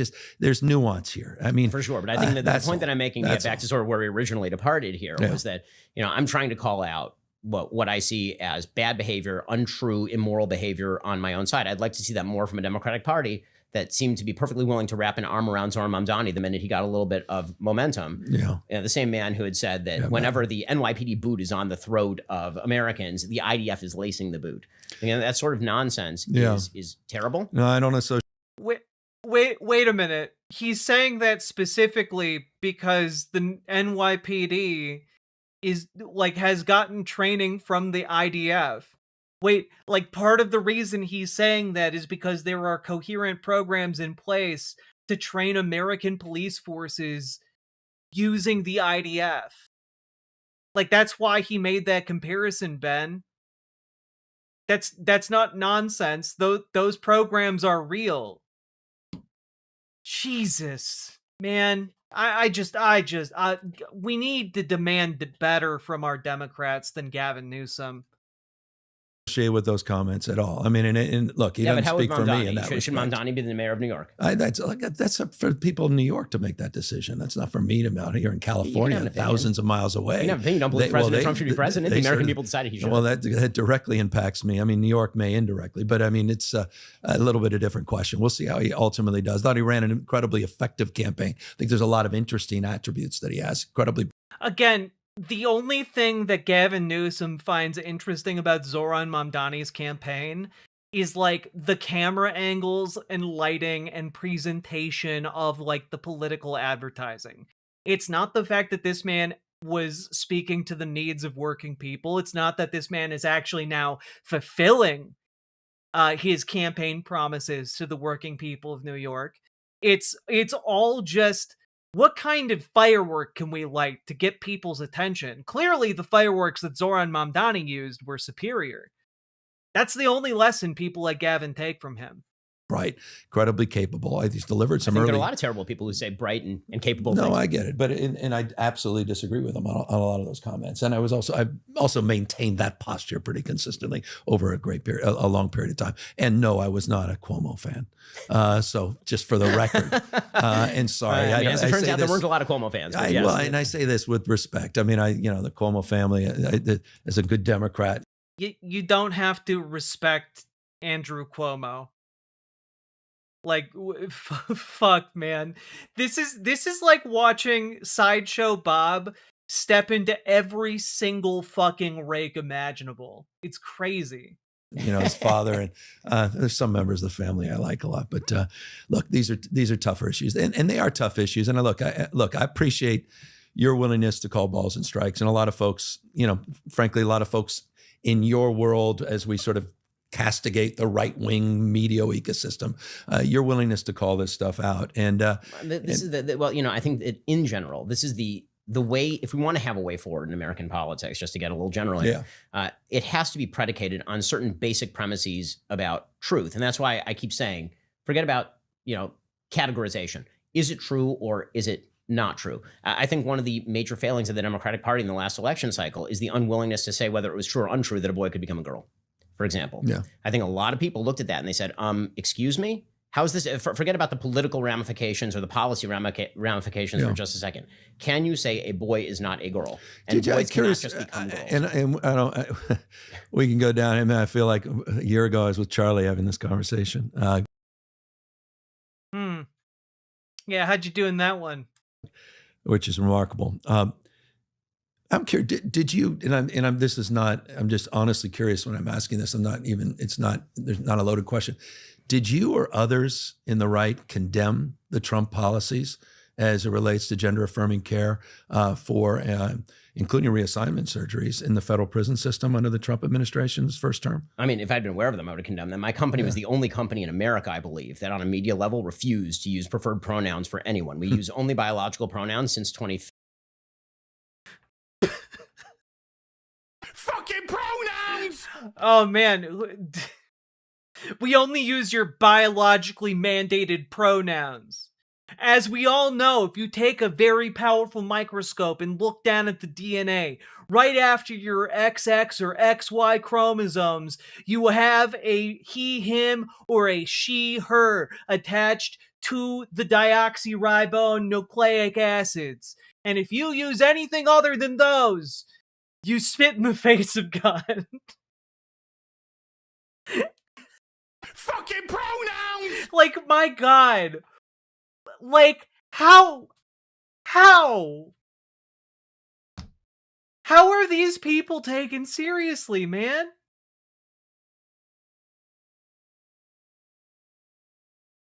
How? 15 since we launched the company. No, and I say that because it's just not well known, but the Trump administration's policies. I love that Gavin Newsom's attack here, or attempt to like move the conversation forward, is to be like, well, you know, the Trump administration, you know, supported trans people in prison. So, what do you think about that, Ben? Allowed for gender assignment, gender affirming care, but hormone treatment, being an actual. I think that's change. You know, the operations. I mean, it was federal policy. Listen, I think that's wrong. And like, Gavin, fucking defend your constituents, you piece of shit. Like, if Gavin Newsom is willing to roll over and like play dead on trans issues, he's willing to do it on any given issue. There's no group of people he will not throw under the bus to further his own career. You know? Like, man, trans issues are the great litmus test of our time for politicians. Folks like Zoran Mamdani have been able to like pass that test with flying colors, but Gavin Newsom is just such a cowardly, weaselly man that he can't even like say, no, trans people deserve to exist, Ben. He can't even mount like the basic defense of people like me. Like, why should anyone trust that he has their back is beyond me. And I wish that, frankly, you would go further. You've talked about the unfairness in sports, but to me, the bigger question is not unfairness in sports. The bigger question is whether we should be allowing the administration of chemical or surgical mutilation of minors based on gender dysphoria. Well, the Trump administration has strong opinions. They've sued states like California, many other states, 20 plus states. So, yes. And my position is that's between the physician, it's between the family member, and these patients themselves. Why? Are there any surgeries? Why shouldn't the government weigh in? Why can't you allow Donald Trump to be in the same room with you and your doctor when you make medical decisions about what to do with your body? You know, isn't there someone you forgot to consult? You know, yes, you talked with your doctor and you talked with your surgeon, but have you talked with your local Republican elected? Or chemical interventions that you would oppose, even if the patient and doctor want. Here we go. I mean, I know exactly where this debate goes. Right, but I'm asking. I mean, it's a real question because it does have public policy implications. Meaning, in the state of California, there's a judicial ruling. We referenced it earlier. Yeah. That said, well, that's that judicial ruling was ridiculous on this basis. Any teacher, and what you're talking about is a law that I signed, as it relates to this idea that you can fire someone for not telling on a child. in saying that they're talking about being gay, not just trans issues, any LGBTQ issues, that you can be fired. There's nothing in the law. The law that I signed does not preclude these teachers from telling the parents. No, it precludes school districts from mandating and firing someone for not. But Don't you think that? But it don't you think that allows the teachers teacher to make that judgment on the basis of seeing someone that's being bullied and the requirements they have under the law to keep people safe. As a parent, don't you believe that a teacher should facilitate the passage of information to you? Why would that? Because, Ben, some parents abuse their kids. Because, Ben, the largest population of homeless youth are LGBTQ. Or disproportionately LGBTQ, I should say. And those don't come out of nowhere. They exist because their parents kick them out and disown them for being gay or trans. That's why, teachers shouldn't be mandated to tell parents, because guess what? Some parents kill their kids. Some parents beat their kids. Some parents kick their kids out. And that causes unimaginable levels of suffering, man. That's why there's no mandated reporting. On every basis. I mean, that they should somehow just be listening. The teacher's going to call you. I mean, if it's my kid about decides safety, to come out as trans it's about at school, safety. The law is pretty clear, and and the teachers have that ability, and the teachers maintain that ability. We didn't deny that. We didn't say to the teachers, "You cannot." No, quite the contrary. This is critical. No, but because there's been a lot of misinformation about this. I'm not. And I'm I not appreciate you misinterpreting the law. recognizing it. I mean, the school. What the But law I'm just did is saying it prohibited you school shouldn't districts. fire someone. And in many cases, look, anyone that's I do want to note that it really is obvious to me that the only reason Gavin Newsom is defending this point is because he signed this law. The only reason he's defending this point is because it reflects directly on him. And if he threw folks under the bus on this issue, he'd be throwing himself under the bus. members of the LGBTQ community, how many stories that you've heard of people that say, I went to my parents with my teacher. That was a safe place for me in school. There's a lot of grace in this space. There's a lot of testimony in this space that I think should just provide a little bit of grace and humility. It's not a black and white issue. Forlorn79 in Twitch chat writes, when I was in high school, my dad slapped my brother out of his chair because he dyed his hair, and my dad asked if he was gay, and my brother said, so what if I am? I was in the closet as trans. I can't imagine coming out in that house at the time. My brother was straight as well. I mean, this isn't like an abstract, uncommon scenario in America, sadly.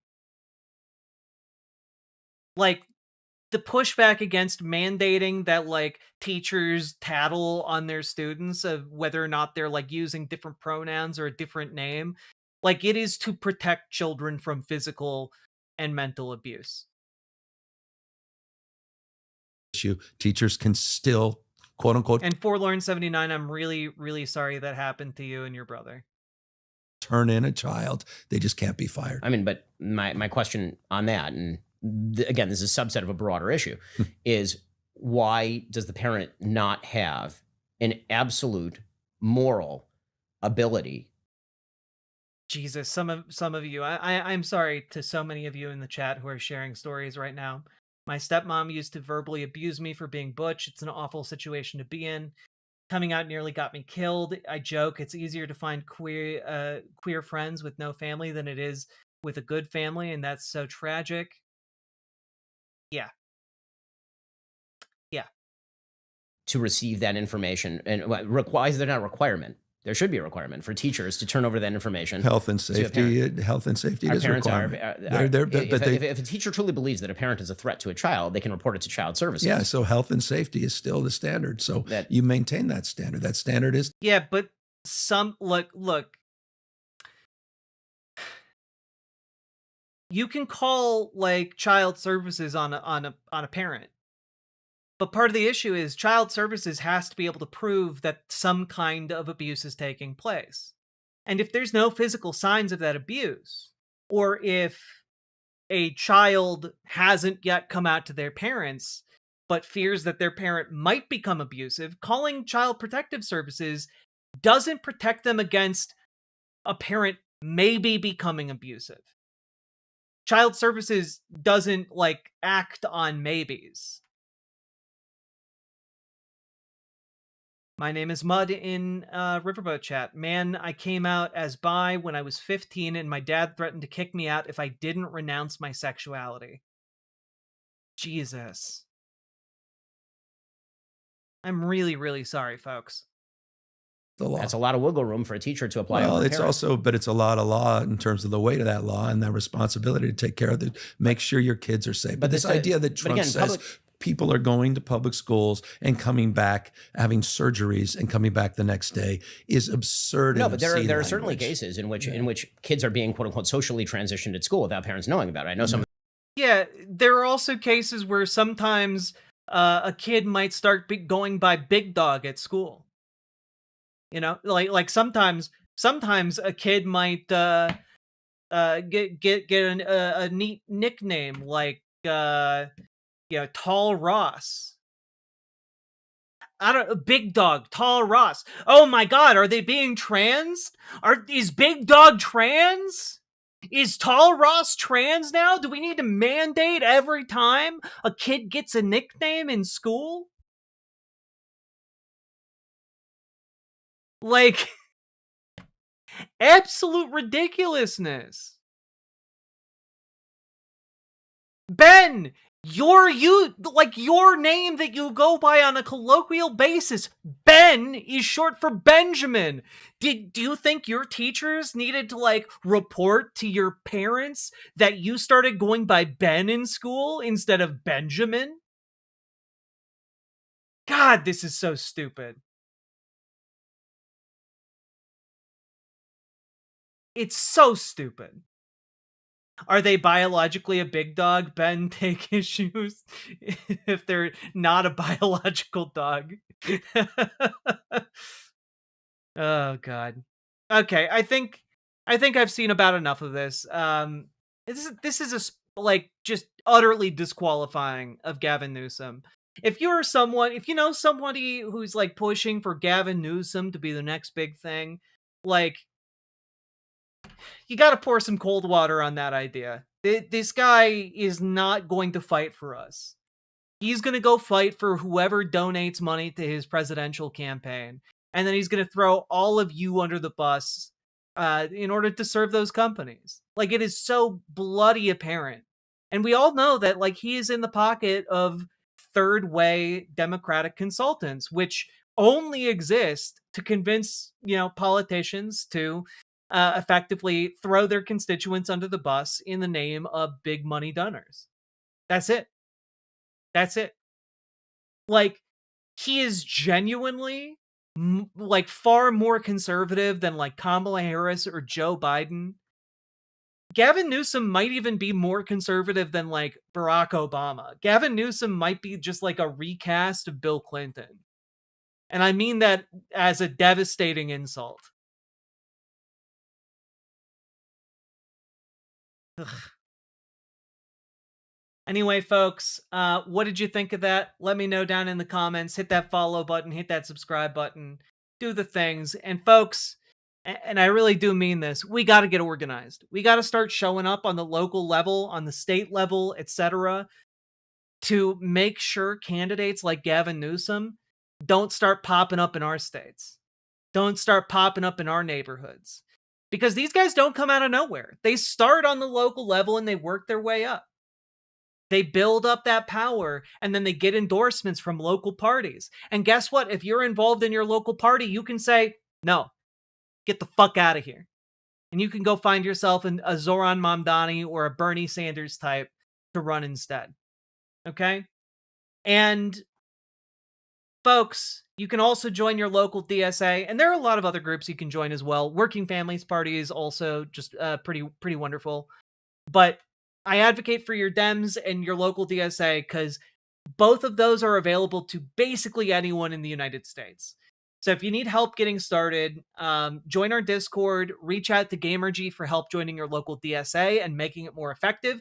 Reach out to Dragonfly for help radicalizing your local Dems and making them not suck and actually work for you guys. All right? The more of us that get involved, the better off we will be. It is not enough for us to know good policy. We have to start enacting good policy. We have to start advocating for it and showing up locally. All right, folks? And all that being said, do the things, help the stream grow, and also check out ImogeneOlivia.com, gender euphoric lingerie designed from the ground up for trans femmes. Also tested on cis men, cis women, non-binary folks. Basically, anyone who wants to feel femme can wear Imogene Olivia. And check it out. Link down in the doobly-doo. And let's all keep on going, folks. We got a lot of work to do. Whew. Holy shit. Folks, we've been going for about 2 hours. It is currently 4:30 in the morning. And if you are getting anything out of this super late night stream, please hit that follow button, hit that like button, hit the subscribe button, and consider financially supporting the stream because you guys make this show possible. I could not show up day in, day out, making this show happen. I did 2 different shows today, folks. I was on the Transatlantic Call-In show earlier today, and you know, I will be on the Transatlantic Call-In show again. Don't you guys worry. And yeah, I am also now doing this show. So, folks, if you can, if it's at all feasible, consider dropping some sweet, sweet dollary dues my way because it would be very helpful for my ability to live. So there you go. And you know, we got a sweet little ditty to let you know what to do.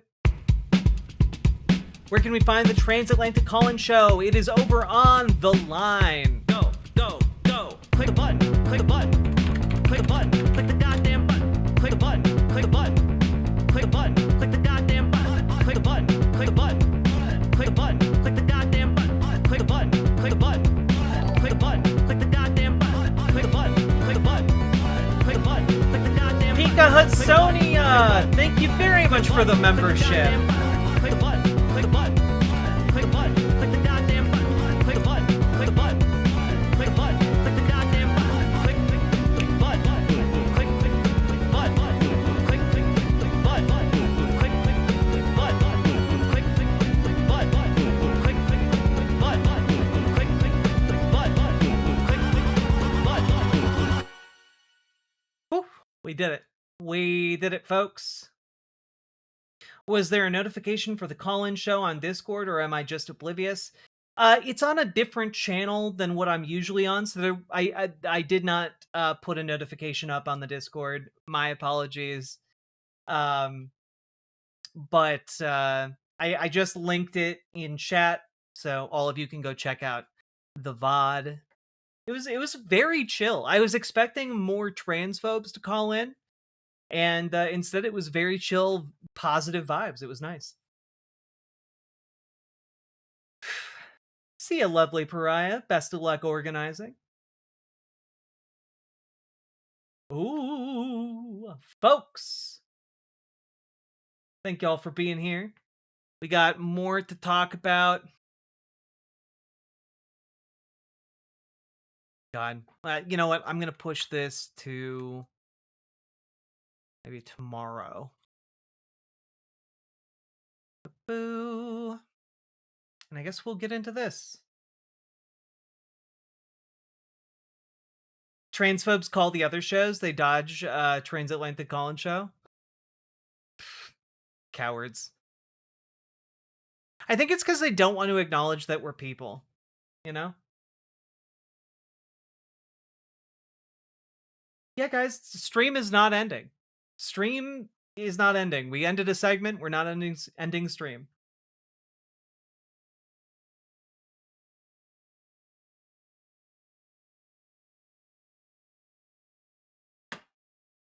Oof.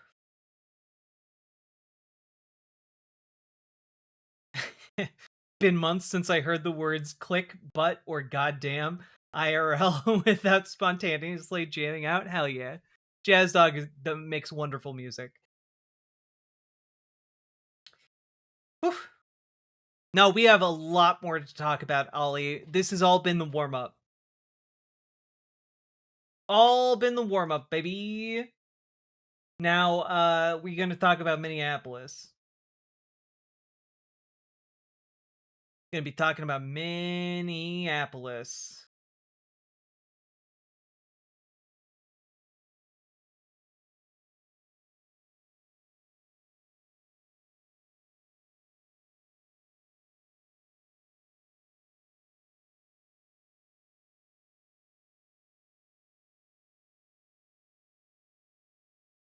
You're lucky I'm an insomniac. I am blessed in a number of different ways. Not the least of which is that you guys are showing up even at, 4:30 in the morning. Almost on the dot, 4:30 in the morning. Let me see here. By the way, I've been trying, I don't know if anyone can confirm this. I clicked a setting to dual stream on YouTube that should be having like a vertical stream, like vertical version of the live stream. I don't know if it's actually working or not. But if you guys see it somewhere, let me know.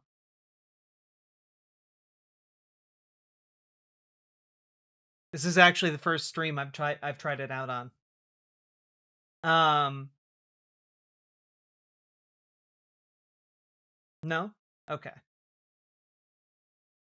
I appreciate the honesty. Oof.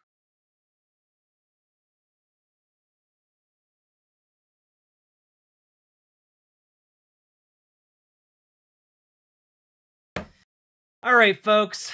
Yeah, oh, you mean the mobile version? Yeah, YouTube rolled out a feature that allows you to do like a normal widescreen live stream as well as a vertical live stream version.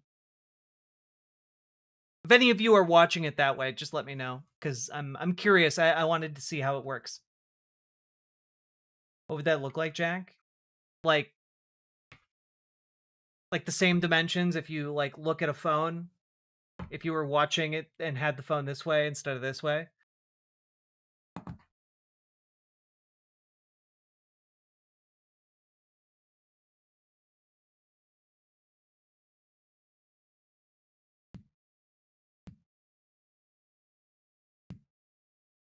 Can't seem to find it vertically. I'll look into how to make it happen later. I'm a nighttime crematory specialist in the Pacific Northwest. These streams are a godsend. Wow, monocle squid. That is some wild work. But I'm glad you enjoyed the show. Now we have to get into like just the fucking insanity of like the last 24 hours and what it's like to exist in Minneapolis right now. So let's do that, shall we? I'm gonna finish up my beverage.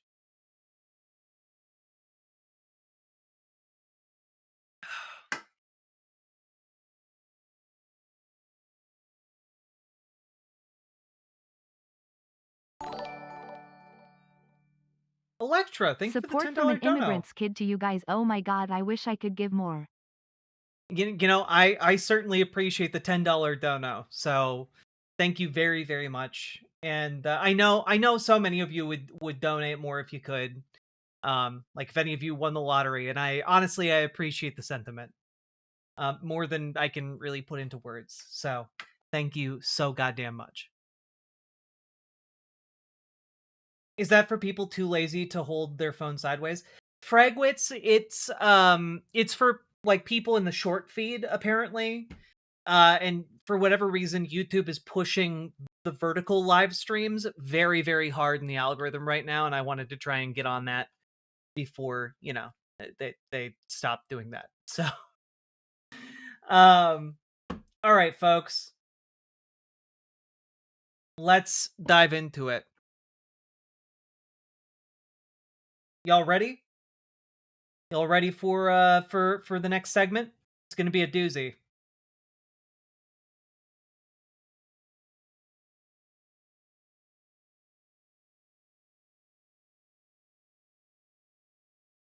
I'm seeing a lot more of your highlight clips. Hell yeah. Oh, Oxpecker, you started doing your first prescription of due to steroid? Congratulations. Probably not. Help. I'm not, but I am. Aw, yeah.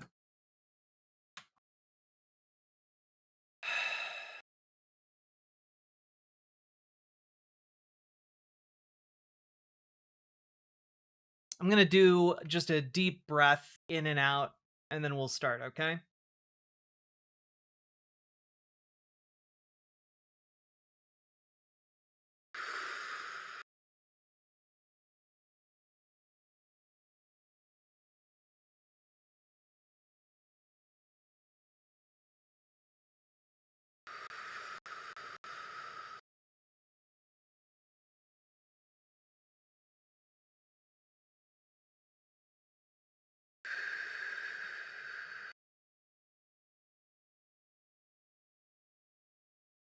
All right, folks. I have a feeling this will hurt. It will. More ice news? Yes. Ready to be pissed off, I guess? Yeah. Let me fiddle my hair real quick. You can see it's messy as hell. Let's see how it turns out when I take it down.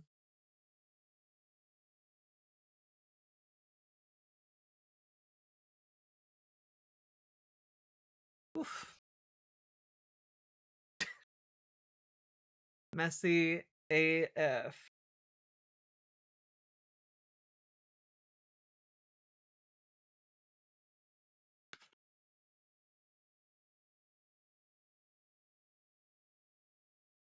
Oof.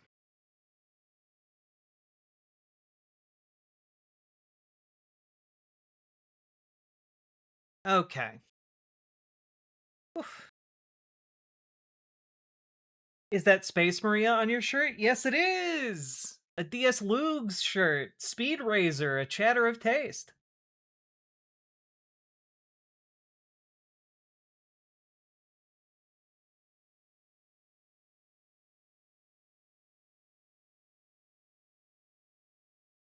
Don't worry, Enzo. I'm about to answer your question with the entire ass segment.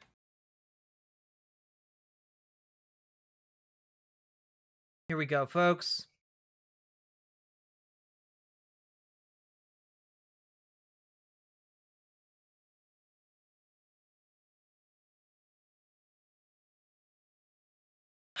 Okay.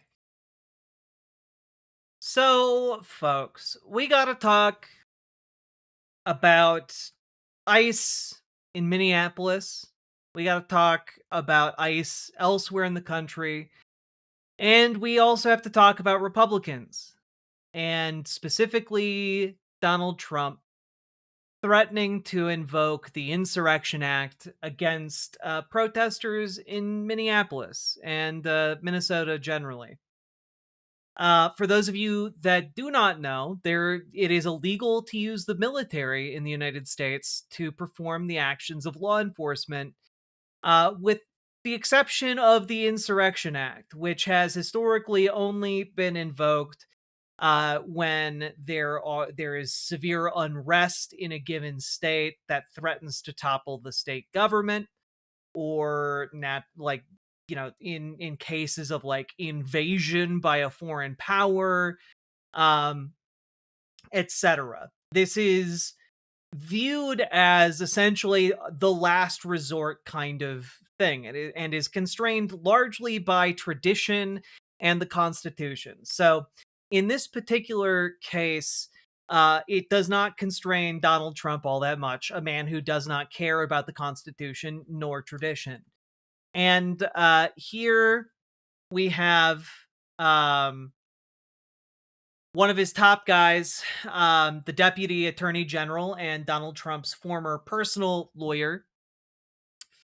ICE operates in thousands of counties without incident. Men and women doing their jobs, protecting us from criminal aliens. Minnesota insurrection is a direct result of a failed governor and a terrible mayor encouraging violence against law enforcement. It's disgusting. Walls and Fry, I'm focused on stopping you from your terrorism by whatever means necessary. This is not a threat, it's a promise. And this is in response to last night there was an ICE-related shooting. And now that makes it sound like someone shot ICE, which is not, in fact, what happened. ICE got into a chase with a man. That man ran away by car, then ran away by foot, was tackled by an ICE agent. There was a scuffle on the ground. A couple people from a nearby apartment came out to try and stop the scuffle. And the ICE agent panicked and fired, hitting one of them in the leg. And the initially targeted man ran into a house. And we actually have the 911 phone call that man's family put in to the local police because they were terrified of ICE, and this man had just been shot. And ICE is trying to say that this was a coordinated attack by Minnesota protesters. That, and they were dastardly wielding a shovel and a broom and very dangerous, and therefore the ICE officer had to fire. And I just want to really emphasize here that I did coverage yesterday, specifically on this, for a prolonged period of time. And one of the main takeaways from that coverage is very specifically the statement that Walz put out on the statewide broadcasting system on the nightly television shows, and also the late night press conference that Jacob Fry and the chief of police locally put out in relation to ICE shooting another person in Minneapolis. And in both of those cases, they heavily emphasized de-escalation. Do not be violent. Do not, get too don't organize protests unlawfully, etc. And my main complaint was that Tim Walz wasn't doing anything to actually even the odds or change the status quo, just basically saying, don't get violent, just film them, don't get violent. And we in Minnesota, who are terrified right now of ICE blackbagging our friends and neighbors and family, we need more than just someone wagging their finger at us, telling us we're in an intolerable position, yet tolerate it. There needs to be some kind of help for us. But I want you to understand that part of the calculation here is that they do not want to give Donald Trump an excuse to invoke the Insurrection Act, which would then have ICE agents, for example, bolstered by the U.S. military literally occupying Minnesota. And so that brings us now, not just from the Deputy Attorney General, but Donald Trump himself, putting out this statement earlier today. If the corrupt politicians of Minnesota don't obey the law and stop the professional agitators and insurrectionists from attacking the patriots of ICE, who are only trying to do their job, I will institute the Insurrection Act, which many presidents have done before me, and quickly put an end to the travesty that is taking place in that once great state. Thank you for your attention to this matter, President DJT. So, they are openly agitating to do the Insurrection Act. This thing has been on Donald Trump's mind for years now. For years. And here are the right-wing influencers who are urging Donald Trump to do the Insurrection Act. Insurrection Act now or forever hold your peace. Invoke the Insurrection Act in Minneapolis. I think it's funny until I get caught and spend over 10 years in prison. If this isn't promoting an armed insurrection, I don't know what is. Bring in the army and put it down. Invoke the Insurrection Act. See how tough Tim Walz and see how tough these folks are. Let's roll. At what point will Trump just do it? Invoke the Insurrection Act. Libertarian Tim Pool over here, libertarian fence sitter, champing at the bit for a U.S. occupation of a state. Round these people up. If he does invoke the Insurrection Act, doesn't that mean that he can send in the National Guard. He is emboldened to do that by law if there's a civil disobedience. The whole city must be taught a lesson. How much do we have to deal with from these people? They must be punished. It's a city full of overgrown children that won't learn anything unless they're forced to learn it the hard way. Well, it's time for the hard way. Insurrection. So I want y'all to know that right now, the major right-wing media machine is calling nonstop for the Insurrection Act to be invoked against the city I live in and the state I live in. And that's where we're at right now today. And I just want to really emphasize here that this is one of the reasons why I'm done with milquetoast Democrats. I'm done with centrists. I'm done with more conservative Dems. I'm done. I'm so over it. Okay? These people are actively agitating for people in my state to be killed by the US military for following ICE around with whistles, trying to make sure they don't violate the law. And it is some of the most restrained protests I've ever seen in my life. And they want to send the military in to shoot us, because that's the only reason to send in the military, right? There's no reason to activate the US military and the Insurrection Act unless you intend to kill people. And I want to be very clear that after Donald Trump's time is done, after the GOP is out of power, I want to be very clear. I want someone who is going to be ruthless with these people, with conservatives. I want somebody who is going to make this untenable in the future. I want somebody who is going to essentially finish the job of the Reconstruction and make sure that these conservative bastions in the South and these conservative states are made to feel, not the same kind of fear that I'm experiencing, because I would not wish that on anyone. Not the same kind of rage that I am experiencing right now, because I wouldn't wish it on anyone. But I want them to be made crystal clear that this brand of politics that they are peddling, this hatred, this vitriol for their fellow Americans, is going to be something that will lead to them being hounded out of town, right? That there are going to be consequences for this hate-mongering bullshit. That there is going to be consequences for the people in power who are openly calling for their fellow Americans to be executed in the streets. I want there to be a ruthlessness in dealing with conservative politics that dwarfs the ruthlessness with which Donald Trump is trying to treat not just the politics of the left, but the people of the left. I want there to be a ruthlessness and a disregard for conservative politics. And I think that is necessary if we want to get the things that I've been calling for. Things like prosecution of every ICE agent, the dissolution of ICE, the essentially the denazification of the South.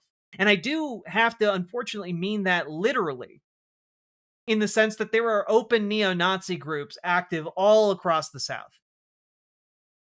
There needs to be a ruthlessness in dealing with these big tech companies that have facilitated the growth of these far-right extremists in the hopes that one day they could be used as far-right militias in the service of our new tech oligarchs.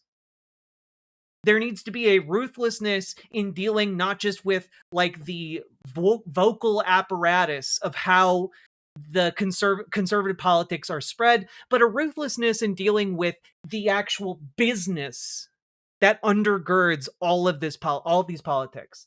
It should not be possible to be the kind of grifter, the level of grifter that Tim Pool is. It should not be possible to be the kind of grifter that Matt Walsh is. right? These are people who have essentially built minor empires in media, and they then use them to like attack minorities and vilify and demonize and spread falsehoods about the left. And I think that there needs to be a concerted effort and a large scale effort to rein in this particular brand of politics, because like it's not a joking matter anymore. They're now pushing for the Insurrection Act. They're pushing for a hostile takeover. They're pushing for guns to be pointed at and used against their political enemies by the state. And I don't want that to happen to them, but what I do want is for like a mass restructuring of what is possible.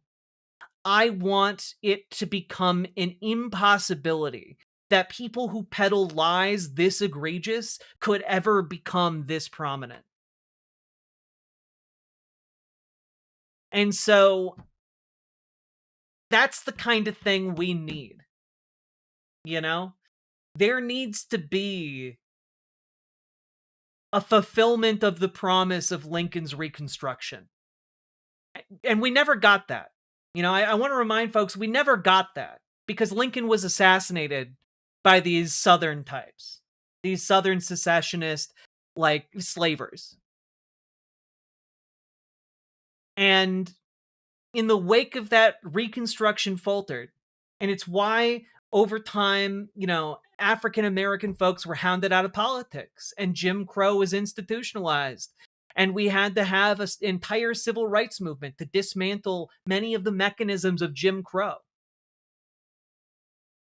And now the same folks and the same brand of conservative politics is attempting to resurrect Jim Crow under a new name.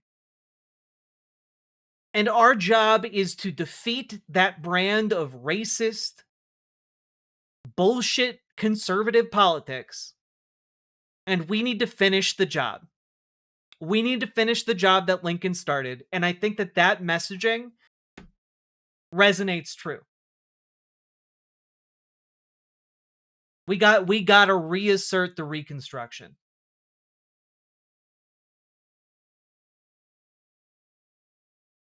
Yeah, rebuild the museums.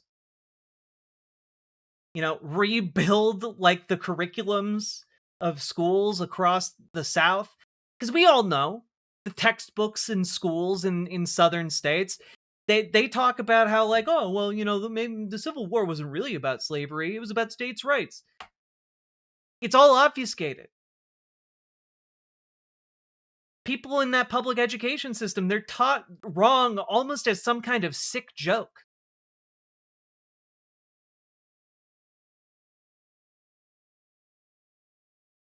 And it's time that we finish the promise of Lincoln.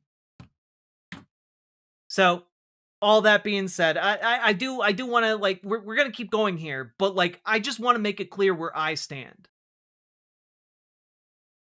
Because I'm mad as hell. I'm mad as hell in a way none of these bitches in conservative media could possibly achieve, because all of them are liars and grifters and thieves who believe nothing and will say anything for a paycheck, either from their, their audiences who are made up of racists and neo-Nazis and eugenicists, or for their big money donors who are also racists and thieves and eugenicists and bigots and Nazis. And so we have to win this. And when we win, we need to win hard. But, of course, it continues to go. Life goes on.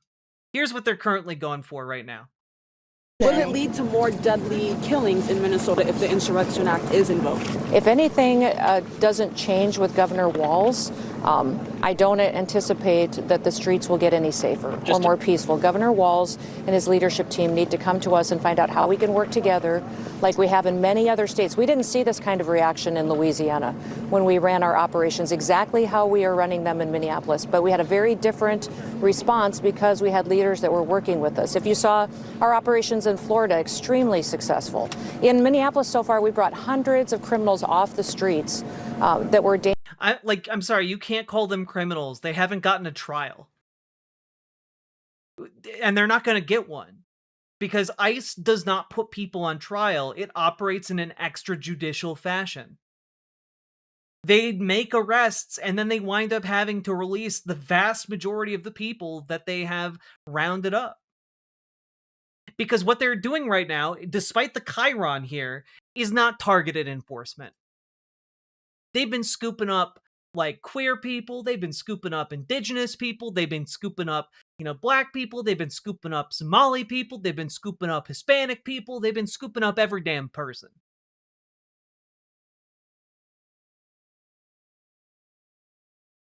There is no working with this.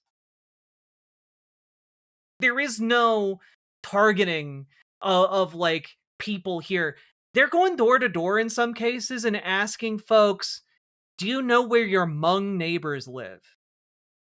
And when they get like stonewalled by people, then they change tactic and they're like, do you know where the Asians on your block live? That's what's happening here right now. They're going door to door asking if you know where the minorities are so that they can target them.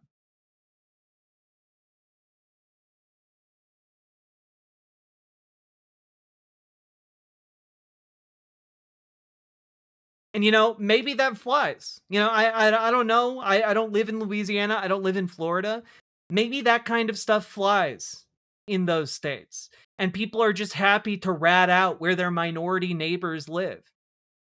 But here in Minnesota, it does not fly. We do not appreciate it. And we want these federal agents to get the fuck out and stop interrogating us if we know where our non-white neighbors are. Get the fuck out. Leave us alone. Dangerous to society and dangerous to that community. We would wish that Governor Walz could take an example from the governor of Louisiana, the governor of Florida, and work with us to do the right thing for his people. Impeach Kristi Noem like yesterday. The fact that there are some Democrats who are resistant to calls to impeach Kristi Noem at this late hour as she personally orders people disappeared off the street. Like, my God, they beat like a 17-year-old kid. They're showing up at preschools and driving around them, taunting the parents who have shown up to protect the kids in the preschool.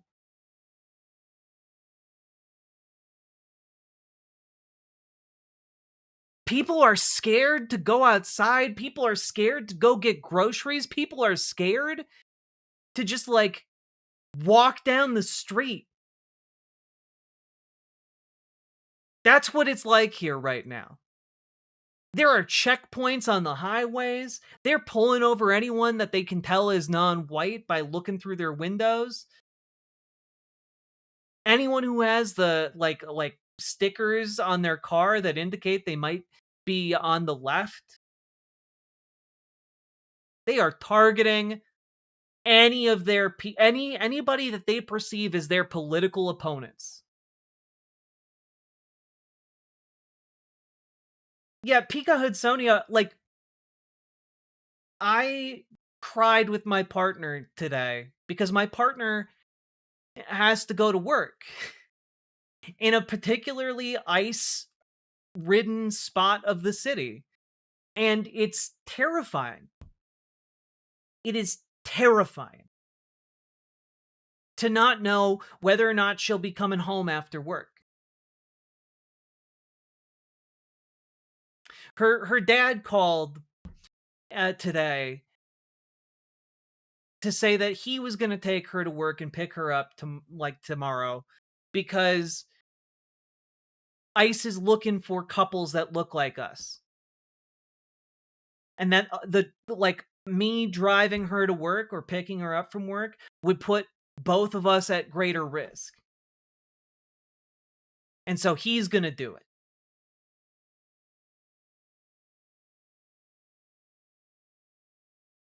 That's how it is right now in this city. And I am so fucking mad.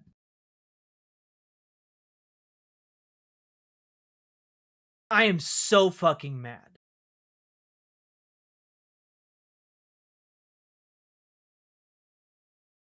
You should be mad at people like Riverboat Jack for spreading nothing but hyperbole and fear-mongering.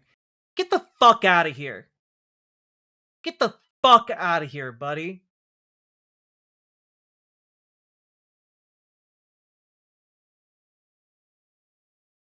They're abducting indigenous people off the street. They're abducting Hispanic people off the street. They beat up a fucking child. They're harassing schools. They abducted a special ed teacher.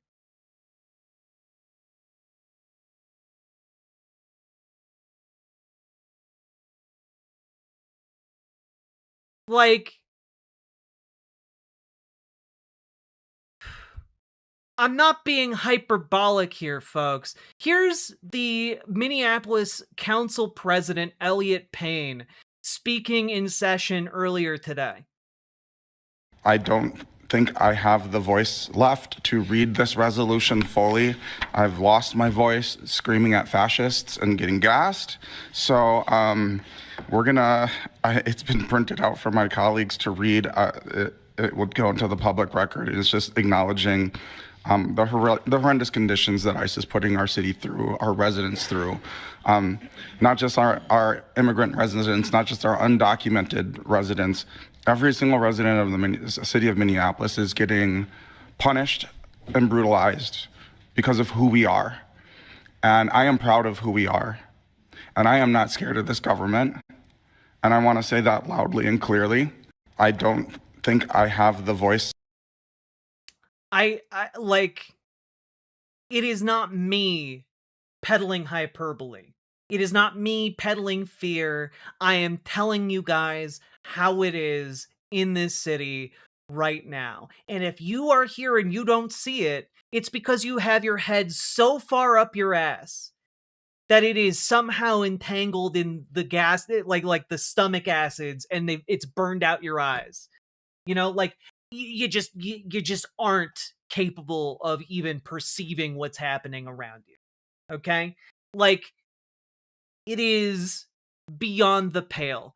Here is an example of what I'm talking about. You may have also seen or heard from a Minneapolis family who was there in their vehicle during some of this chaos. A couple and their 6 children, ages 11 years old all the way down to 6 months. They were there and they wanted to share some of what happened to them last night. We spoke with them a little bit this morning, last night, and then this morning on the phone.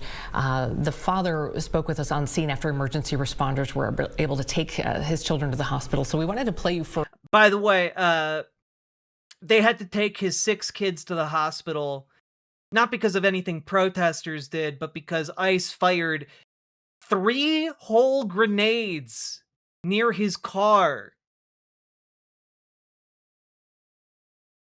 First, a little bit of last night's scene before we bring them in for a conversation. Officers threw flashbangs and tear gas in my car and made I got 6 kids in the car. But my 6-month-old can't even breathe. My 2-year-old flipped out the damn car. This was flipped over. My car filled with tear gas. I'm trying to pull my kid out the car. Sean Jackson and Destiny Jackson join us now. He was the gentleman we spoke with last night. Yeah, this couple loaded up all of their kids into the car because they wanted to get out of the area of where ICE was operating.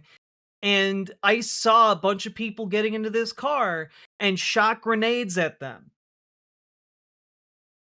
Like, I want to remind folks that flashbang grenades burn hotter than the temperature of lava.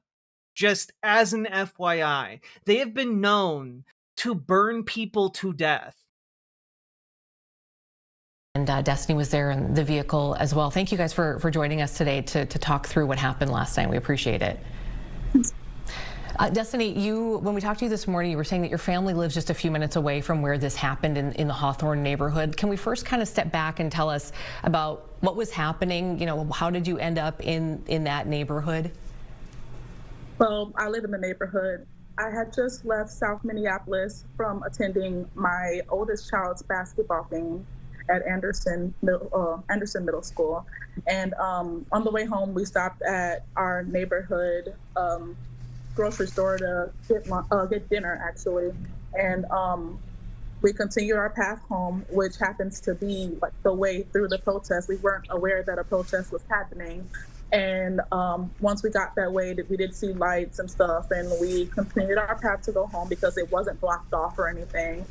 And in the mix of passing it, my husband stopped, and asked what was going on and stuff like that. And there was people there, like, just explaining to him what happened. And Sean, tell me a little bit about how your family's doing today. We understand that. Why are protesters so disproportionately homosexuals and atheists? If you think that, you have not been to a protest. I don't know how many of the children went to the hospital last night. Tell us about that. 3 of the children went to the hospital, just from, of course, my infant baby, because he did stop breathing and I had to give him mouth-to-mouth and CPR to bring him back. And then my 11. They had to give a 6-month-old mouth-to-mouth in order to resuscitate their baby because ice gassed him. year-old and my 7-year-old who has asthma, so they had to be treated. And there was me and the father who had to be treated also. Tell me a little bit about, because you do not have a working pair of eyeballs and you don't live in reality. You haven't been out to these protests and you're a lying sack of shit. You would never fucking go to any of these protests because you're a coward and a bigot and you don't understand what you're talking about. So you hide behind your, Richard Hardy bunch of numbers. And you don't have the guts to actually stand up for anything you believe in, except maybe when you put on a goddamn Klan hood. Get the fuck out of here and leave my fucking state alone, you piece of shit. I can see you're not a biological woman. I can see you're not a biological man. Fuck, man. Jesus. We got ourselves at least a biological bitch here. People, I think, want to know, obviously you were on your way home, you said, from this game. What made you want to get out and stop and kind of, not just keep going? What were you guys what was the conversation had in the vehicle? Well, after we had stopped and he had... I'm sorry, I have very little patience today for people who are so busy sucking fascist dick. I don't know, they come in here, why are so many protesters homosexuals and atheists? While they are busy sucking the biggest fascist cock imaginable. I don't know. I know a lot of gay people, but let me tell you something. Nothing is gayer than, a fascist deep-throating the dick of the state.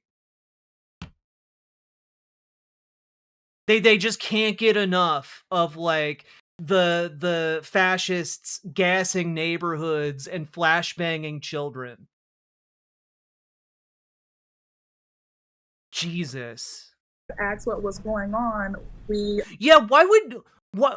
don't know. Why are the gays and atheists so concerned about children being gassed and potentially burned alive by ICE agents for no reason? Man, I don't know, bud. How'd you feel if a car full of children almost got killed in your neighborhood? Would you think that's cool? Would you think it's really awesome if like a bunch of children in a van that were trying to drive away from ICE got shot with grenades? Do you think that's fun and awesome? If your answer is yes, then like I got no time for you. Like that's clearly just like an ideological difference that we are never going to bridge, because I think that it is my moral obligation to fight people like you. Like, it is my moral obligation and duty to fight people who are in favor of gassing and shooting children with every ounce of strength in my body until I die.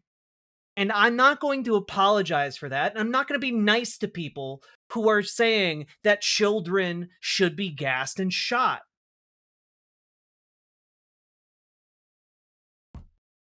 And if your position is, well, the people who oppose that are mostly gays and atheists, man, what an indictment on the straights and like the communities of believers out there.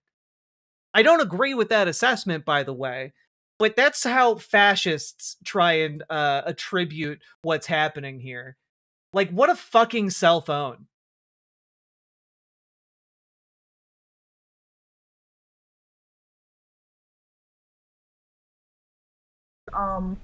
In the mix of all of that, I seen my mother. Now, I wanted to get her up out of there before anything did happen, because as we were going through, it was not violent. Like, we were able to pass through. And I seen her. She recently got a congestion. Oh man, we got Bulk Broman 88. See, like, I start talking about how gassing communities is bad, and it brings out the Nazis who are just like, they want to front about being big man. I'm Bulk Broman. Yeah, trust me, bro. I'm huge. I'm totally jacked. I'm not actually just like a 13-year-old child with a hate boner. No. Trust me, bro. I'm huge. Anyway, I need to take a break from typing so I can gargle Hitler's decrepit, dusty balls. Fucking losers, man. The heart failure diagnosis yesterday morning, so I just wanted her like just not to be there, because I didn't know if it was going to be violent or not. It took a couple, like maybe like 20 to 30 minutes to get her up out of there, because how she felt so deeply about what happened. And so as we were leaving, actually, ICE were coming our way in vehicles. And a couple of them proceeded to start screaming in my window, and they were saying, get out of here, get the F out of here. And we were telling them, like, if you guys will move away from my car, we can get up out of here, which is what we're trying to do. Like, you guys are in the way. We know what happened when when Renee tried to move, get out the way. You guys said that she hit you when she didn't. Like, just incredible. Like, this lady standing up to a bunch of armed guys outside of her car, and she's just like, you shot a woman in the face like a week ago for trying to drive around you guys. I need better protections for my babies than that. Like, we can't, like, get out of the way of our cars so that we can, like, leave with our children. So he didn't want to move the car. He wanted to wait for them to move. And as they proceeded to move past the car, once they got to the back of the car, they rolled a tear gas bomb under the car. How quickly can you characterize? Yeah, like, I want to be clear here. This wasn't like an accident, like, oh, well, there's no way we could have predicted that a grenade would be near that car. They specifically rolled a tear gas grenade underneath their car. They specifically choked out a 6-month-old baby.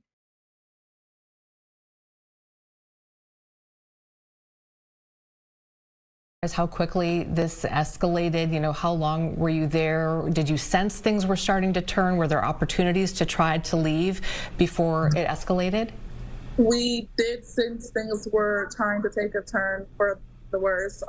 When, in the mix of us being there with those 20 minutes, Minneapolis Police Department was dismissed. ICE agents took over everything, and a couple minutes after that, we seen people with like yellow vests or jackets coming up behind ICE agents, and that's when everybody was starting to like disperse. And so we were. I mean, we were in the car, you know, trying to get out, watching that happen, but ICE was blocking our exit. Did you see any Minneapolis police say that, you know, turned violent and that there were people who were throwing rocks and ice chunks at the agents, things like that? Did you see anything like that? I mean, in the midst of all of that happening, there were a lot of like explosive stuff going off. Not sure if it was coming from the ICE agents or if it was coming from protesters. But I did not physically see any protesters. I mean, like, I didn't see them throw anything at ICE agents. And tell me, so, you know, there was hospitalization here. Tell me about sort of any injuries or what happened to the children. And you said, when I talked to you earlier, 11 years old is the oldest, and then six months is the youngest. Jesus, they have 6 kids, and 11 years old is the oldest one in that family. Oh my God. Like a car full of babies. Just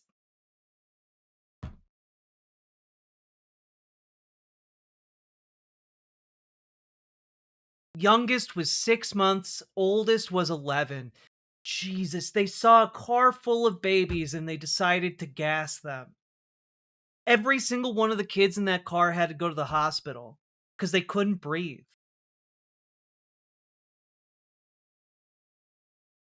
This is what ICE stands for, folks. Right, and then you've got some twins, 4-year-olds. But so there's children in the car. Tell me about what happened, kind of, to them. Well, when we did finally get out the car, of course, my baby was lifeless, so I did do the CPR and mouth to mouth, and there was multiple people in the house who were pouring milk all over my other kid's face and trying to get the tear gas off of them. There were also other people in the house who were on the phone with EMS trying to get them to get there as soon as possible. There was also someone else on the phone giving me directions on what to do. So there was a lot of people from the community were there trying to help us in that situation. Have you guys been out protesting before, or do you plan to go out in the future? No, we have never been out protesting before. I mean, of course, we have reason to, because everybody, you know, we need to stand up for our community. But it was our first time, as like we weren't really there protesting. But you know, like, I did answer a few questions while I was out there, so I guess you can say I was, if you want to. But I mean, like, really, I'm traumatized. I really don't want to. But with this happening to my family, it gives me the drive to do so, because it's just crazy. Like, my kids were innocent. I was innocent. My husband was innocent. This shouldn't have happened. We were just trying to go home. And you know, and we talked about this earlier, and you know, in all fairness, just gotta kind of reiterate this question, because you know people are going to say, well, you were there, you stopped. What would you say to them? You know, you got your kids there, why not kind of just get your mom and keep going? Or, you know, what would you say to them? I tried to, and I was determined to get her out, and I did not want to leave without her, because what happened to us could have happened to her too, which she was a few feet away from my car when it happened, and she was walking to her car. Our car went up, you know? And so all I would say is, like, you can't, even, we're innocent, you know, like, we didn't deserve that. We were passing through, and we were just trying to protect another family member. Do you think people have an idea of what it's like to be kind of going down there and in those situations, how quickly things can turn? I mean, we see it on TV, those who have not been there in person. Like, what are we doing here? Like, I understand that this is Fox, and like, what would you say to people who are thinking, I want to go down there, I want to protest, I want to, you know, exercise? Because who was keeping them from going home in this story, in this situation? Because the chyron here is family with young children trapped amid protest clash. The protesters weren't stopping them from going home. ICE was stopping them from going home. ICE were the ones in front of their vehicle.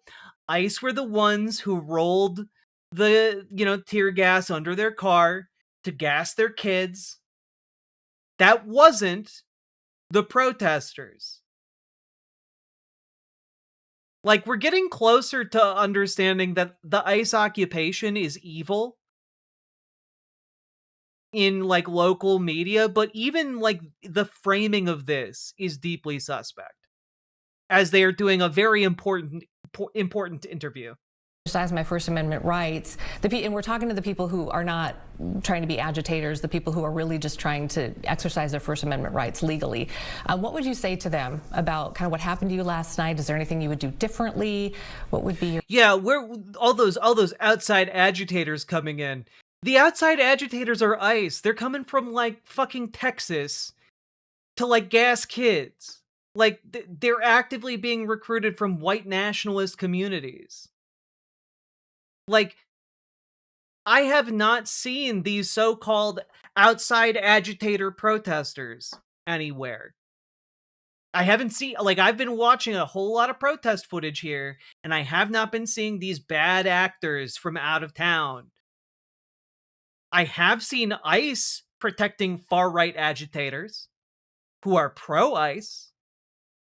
I know that in this community on Saturday, there's going to be a white nationalist rally in Minneapolis to support the actions of ICE. And they're definitely going to try and provoke some violence there, folks. So if you are local, be aware Cedar Riverside is going to be swarming with fucking Nazis and white supremacists. Yeah. They're all looking for a reaction so that they can give their big daddy in the White House an excuse to do the Insurrection Act. That's kind of the game plan right now. Your message. I would say be safe, have an exit plan, pay attention to their body language, pay attention to your surroundings, because it all can turn really fast and you never know. All right, Destiny and Sean Jackson, thanks for spending some time with us and telling us a little bit more about your experience. The fact that they are able to keep it together after one of their kids was almost killed by that gas grenade and the rest needed to go to the hospital, like, props to them for being able to hold it together. I don't think I would have been able to do that, you know? I don't think I would have been able to do that. And folks, I do want to say that, again, there is going to be a white nationalist far-right rally on Saturday, Cedar Riverside. It's a group called Christian Crusaders. They've been celebrating over on X about it. We want our country back. Christian Crusaders. We have permitted approval for the Minneapolis City Hall Rotunda. 11 a.m. to 2 p.m. Fire Tim Walz, fire Jacob Fry, fire Ilhan Sharia Law Omar, take back Minnesota from the Somali pirates. Door to door, don't stop. Every Walmart parking lot, every Home Depot where the illegals congregate, send them all back. We want our country back. We want our country back. We want our country back. Baby, our country will not fall to you violent migrants. Our country is going to stand for another 250 years of beautiful freedom. So, yeah, expect heavy white supremacist presence on the 17th. Again, they're going to be looking to agitate. They're going to be looking to start some kind of riot. Don't fucking give it to them, folks, because they are absolutely planning as a point of strategy getting U.S. military sent here to help ICE do their ungodly, violent work.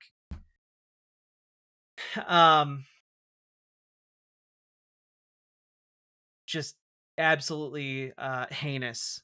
But Christian Crusaders, by the way, I looked into this group. It appears to be like a far-right conservative Christian group founded by a street preacher that is local to Minneapolis. They are going to be like bringing people from all over in order to try and make something happen for their, fascist wet dreams. It's awful. And I just want folks to be aware that that is in the works and to act accordingly.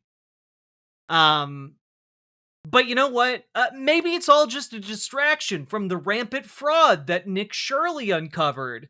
Let's check in with Fox News over with Jim Jordan, a man who helped cover for the sexual abuse of students at the school he taught at or coached at, maybe. Right, the people in Minneapolis and in Minnesota are trying to distract from the 10, 12-year, in some cases 15-year fraud scams that were going on, where they said they were feeding kids, giving meals to children, when in fact they weren't. They were just sticking money in their pocket and a host of other things. So I think that's...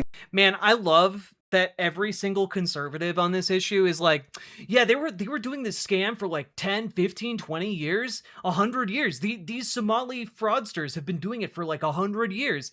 And it's like, bro, the only reason you are able to talk about one of these fraud scams is because there was one, and all of the people were caught and are currently being prosecuted for it. Like they're currently being prosecuted. And all of the other fraud scams are bullshit drummed up by goddamn racists. But again, conservatives have been disconnected from reality. We covered how Candace Owens was talking about how Charlie Kirk was a time-traveling messiah earlier. Like, the conservatives have just been completely disconnected from reality. And they love it. They love not having to actually know anything and being able to just say whatever the fuck they want, regardless of whether it's true. They don't have to do the extra work of actually like having true or accurate information.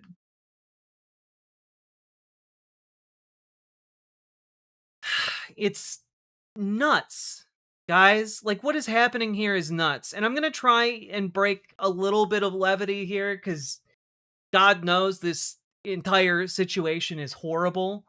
But I do have to say, I appreciate the bravery of white women in the face of ICE. I appreciate it. Check this absolute queen out.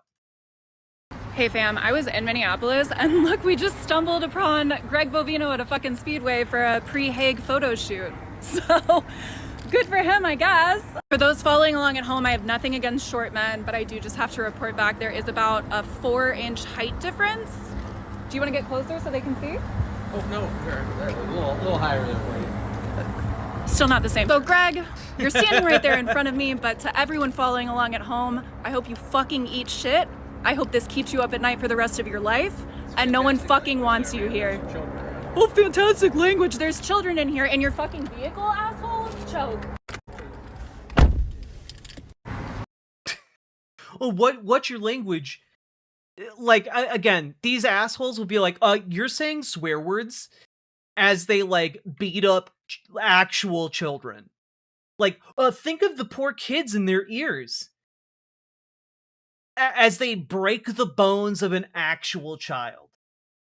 Think of, but like, the children's delicate ears as they gas a van full of kids.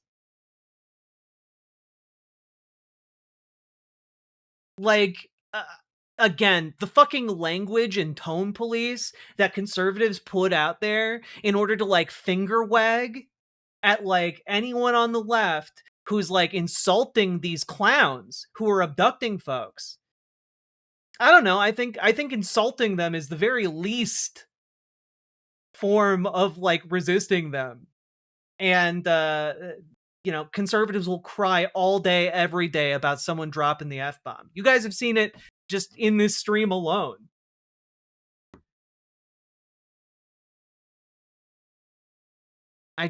Jesus Christ. Anyway, here's just another little thing. I do have to say, one of the things that I am appreciating is that a lot of people are really scared and they're really angry, and the anger is winning out. And also, no one is scared of these individual ICE agents. And here's just a fun little video here of some folks clowning on an ICE agent. Shut up, bitch ass nigga. If you ain't had that badge on, I beat your ass. Take your shit and pop you with it, nigga. We do that shit. Nigga, bitch. Stop being scared of me, nigga. I'm talking. Bitch ass nigga. Touch your gun. Touch it, little bitch. You a bitch. Like I said, what you gonna do? Do it. Pull it out. Pull it out. I don't give a fuck. Pull it out, nigga. You see the demon in me, bitch. Pull it out. Pull it out while my arm. Do it. Do it. Get in your car, nigga. Get in your car. What you saying? What's up? You still? Man. Stop touching me. Stop touching me. Nigga, what the fuck is you gonna do? What is you gonna do? Yeah, don't waste no time dying on me. I'm telling you. Because we all got shots. What's up? What's up? We all got shots.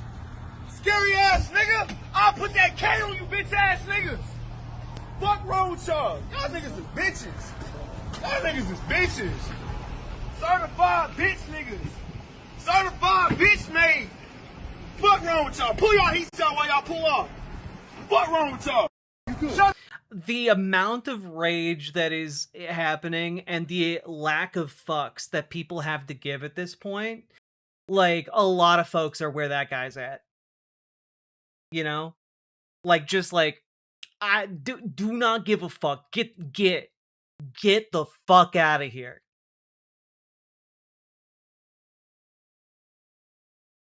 Like, like folks are ready to throw the fuck down. All right?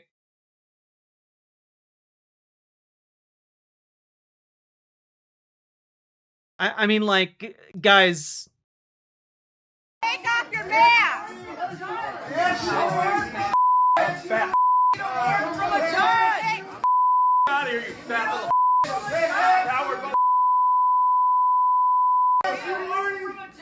Un-American pieces of shit. Nazi piece of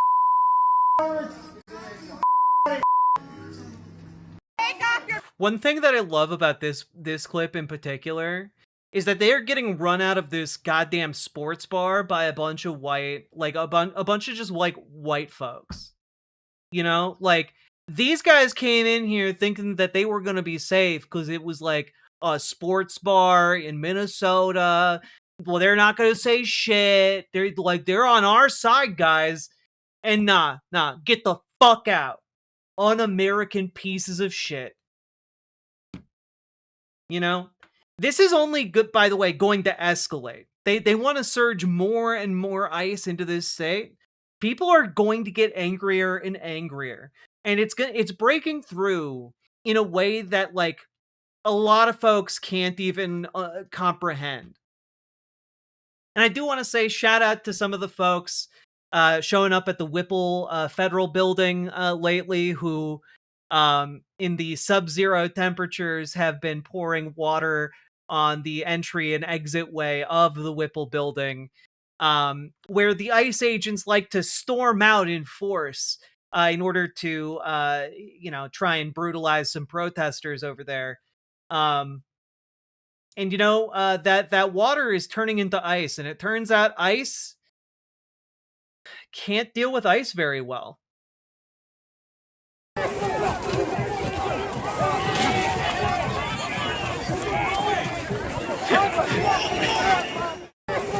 just whoa.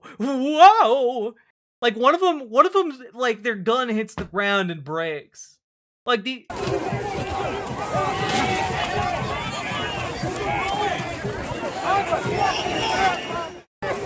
Get fucked, you slip and sliding bitches. Like, the creativity and tactics for protesting is very, very funny. And I do want to say and emphasize, all these fuckers from out of state, they have no idea how to stand on ice. It's very funny. Irony is dead when you can't even make a cartoon of that without being literal, right?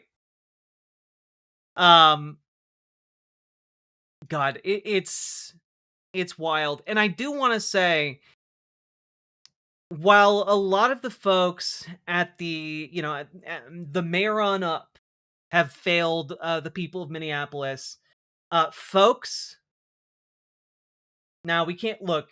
We can't have stuff like that in the chat. Don't say shit like that. I understand the sentiment. Don't say shit like that. All right. If I see you say something like that again, you're gonna be banned. And honestly, that's me being extraordinarily generous.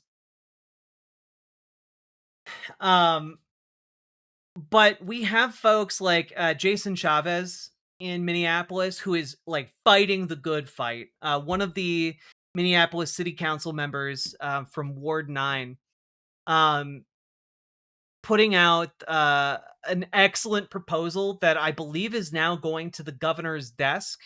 So if Tim Walz is actually serious about helping people as ICE continues its crackdown, this would be it. But here we have Jason Chavez. Folks don't want to go outside and have to pray that they're not going to get stopped by ICE. When I ask my neighbors to stay home, to shelter in place, the number one thing they ask me is saying, Jason, why am I going to stay home? How am I going to pay my rent? How am I going to afford the groceries? How are you expecting me to change my whole life to then eventually get kicked out of my rental unit? It's not normal to be in this country and to literally have your family torn apart just because of the color of your skin, because that is actually what is happening here in Minneapolis and in this state. The color of your skin is what is being targeted by the federal immigration authorities. One of the things that we need to do and need to figure out is how do we address the symptoms of what is happening in this country.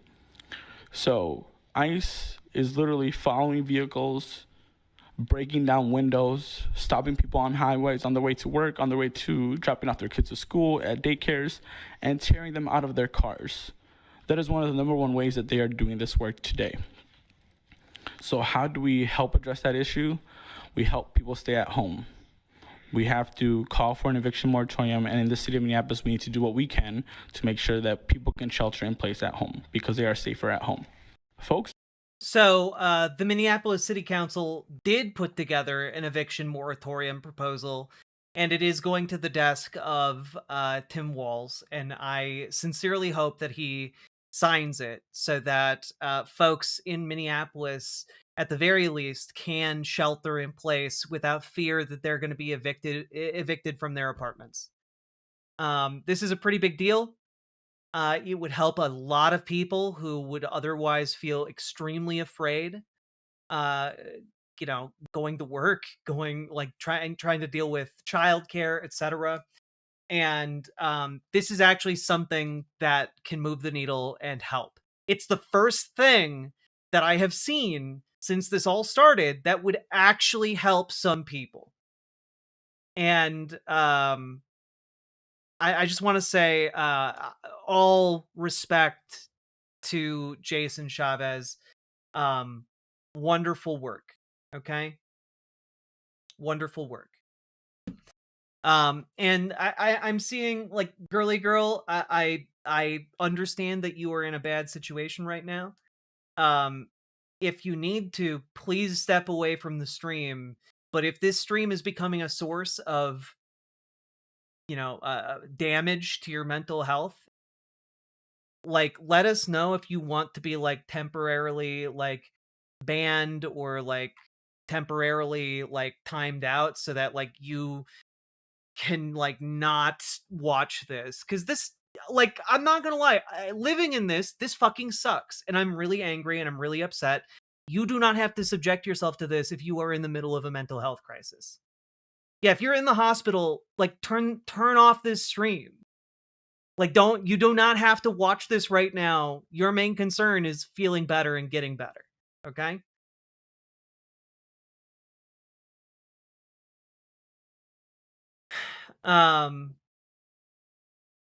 Let's see.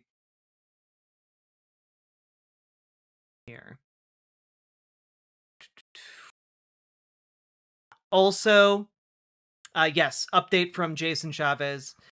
City Council also voting on an ordinance should the governor call a state of emergency. A ton of City Council members were opposed to the resolution until the public showed up today and emailed in large numbers. The fight isn't over. Ask your electeds to vote for the ordinance and to do more. Because again, a lot of local politicians want to do the safe thing. And to a lot of them, it feels like reacting to ICE presence might not be the safe thing. After all, perhaps some of their conservative constituents want the ICE there. But when you start getting loud, if you are angry, get loud in your community, get organized in your community, and put pressure on your immediate elected officials because it has a real effect. Okay? It has a real effect. And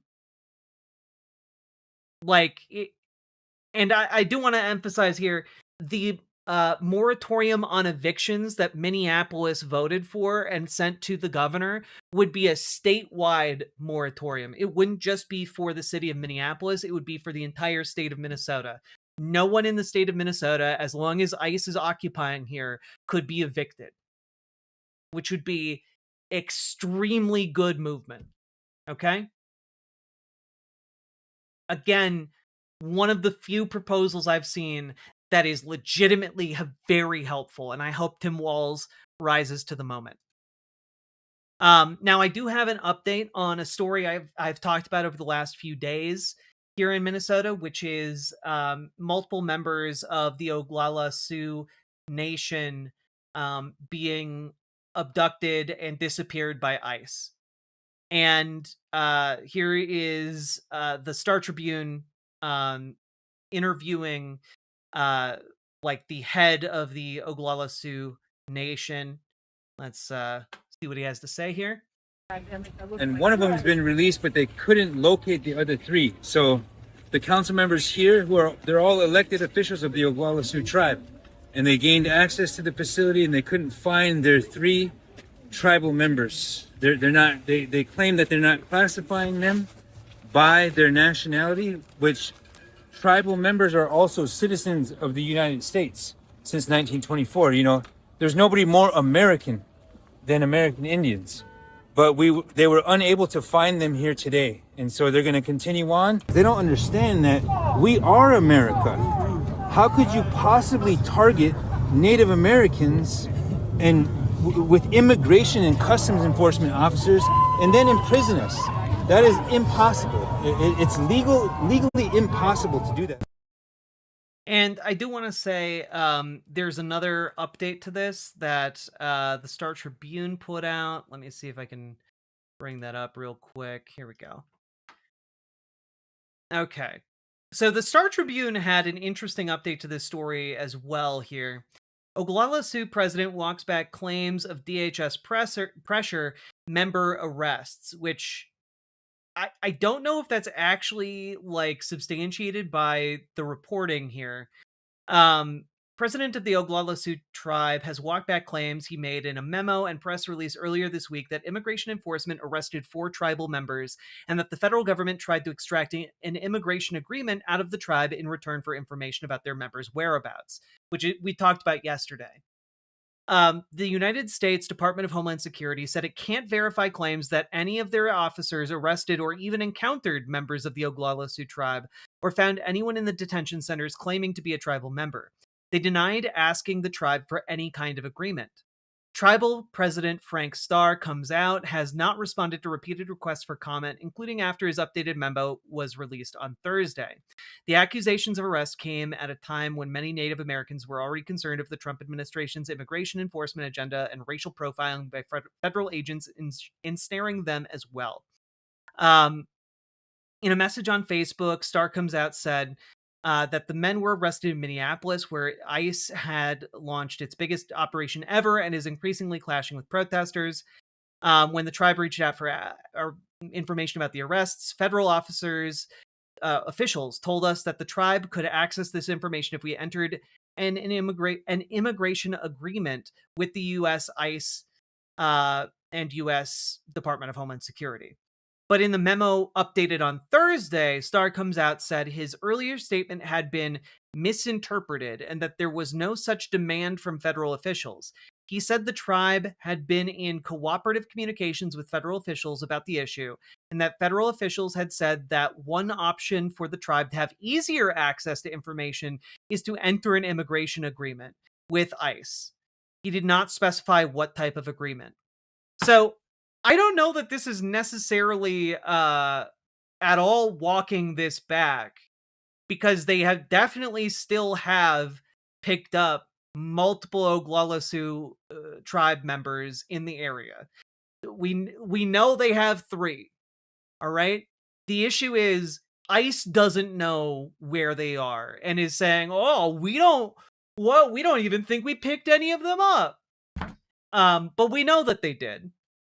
And they're trying, like, when the Star Tribune here is saying, "Oh, well, he's walking it back because, they didn't say you had to sign an agreement with ICE, an immigration agreement." But then why would they say it would be easier to get information if an immigration agreement was signed? That doesn't make any sense at all.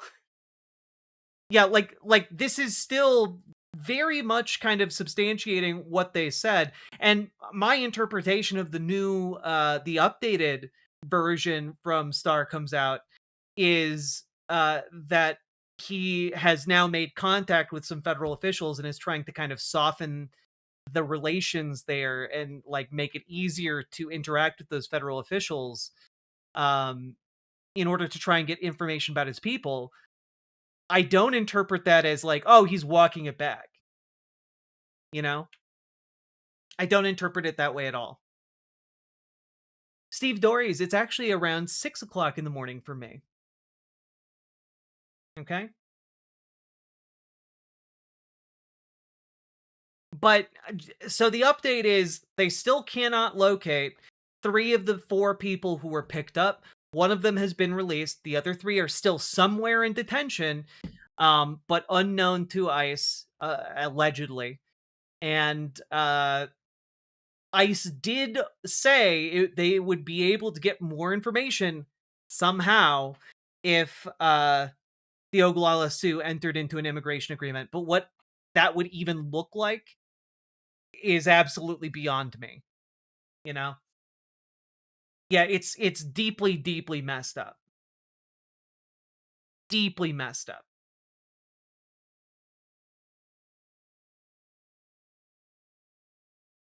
And I like, if you're trying to say like, oh, ICE isn't terrorizing people, they're just going after the bad ones. I just gotta tell you, that's not the case. They're just going after any damn buddy. Like, they're rolling up, how deep is this stack? 1, 2, they got 1, 2, 3, 4, 5, 6, 7, 8 people here to point guns at a lady in scrubs minding her business in her home. Like,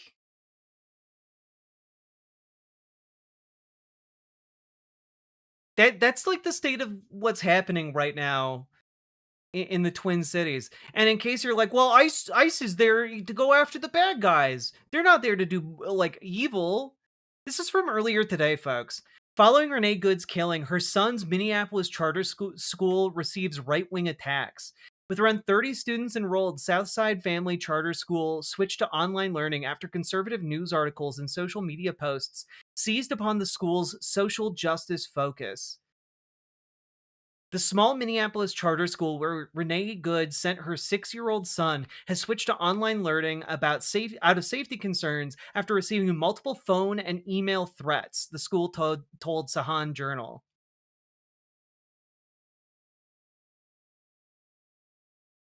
Like, the people, I want you guys to understand, the kinds of conservatives that come into my chat to like talk about how ICE is great, the kinds of conservatives that are like showing up to like talk about how like, oh, what have Somalis ever contributed to society? The people that I that I chew up in chat and spit out like the garbage they are, they're the ones who send this kind of shit.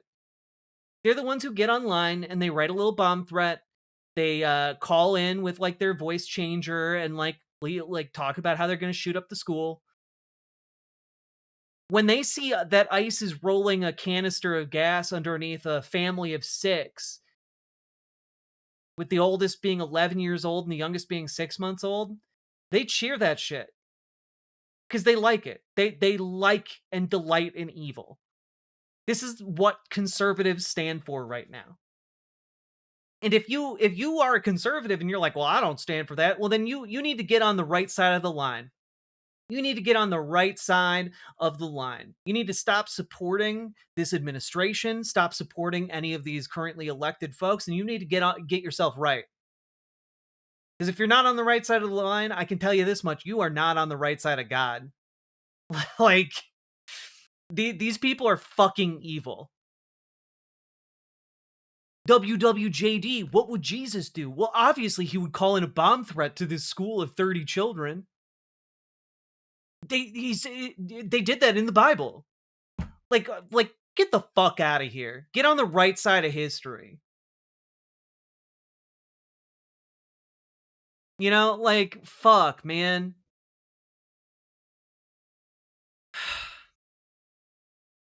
It's enraging. And it's enraging not just on like local levels.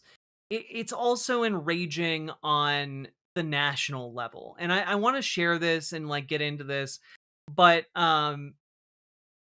folks, earlier tonight we talked about Gavin Newsom and his conversation with Ben Shapiro. And I mentioned that Gavin Newsom is a creature of third way consultancy.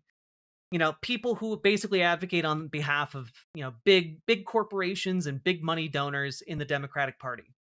Essentially, their mission is to turn Democrats into conservatives, into Republicans. And they unfortunately have a sizable influence on the Democratic Party on the national level.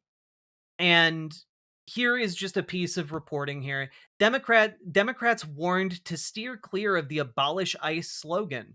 Democrats need to drop the abolish ICE political slogan if they have a hope of winning back the majority in Congress. A center-left think tank is warning, and I want to say anyone who describes third way as center-left, I think is really smoking some shit. Like that must be some powerful bud you got there. Third way, oh, there we go. In a memo to Democrats shared first with NBC News, warned Democrats against talking in extreme terms in the wake of the highly charged days following the ICE shooting of Renee Nicole Good. The impulse is emotional. The slogan is simple, but politically it is lethal. A memo written by Sarah Pierce and Lene Erickson, leaders of social policy for Third Way. Every call to abolish ICE risks squandering one of the clearest opportunities in years to secure meaningful reform of immigration enforcement while handing Republicans exactly the fight they want. And like, I'm sorry, but you're like, as Democrats, your job is to beat Republicans. Your job is not to retreat from Republican messaging. Your job is to beat Republican messaging. You know, your job is to like fight these guys. Like, my city is under armed occupation from these fuckers. They're gassing children. They are pointing long guns in people's faces. They are like breaking and entering on private property and abducting people off the street. You know, there are stories where like you have like a handful of seconds to whip out your phone, hit the record button, and yell out, "What's your name?" And hopefully, maybe, if you're lucky, in some of the cases you witness, like, someone will be able to get their name out and you will be able to maybe find them in the system. Their loved ones might have a hope of finding them. Okay? And in response to this grave threat to the freedom and security of an entire U.S. state, they're like, "Oh, but you're going to squander opportunities to reform the agency if you decide to try and fight on this."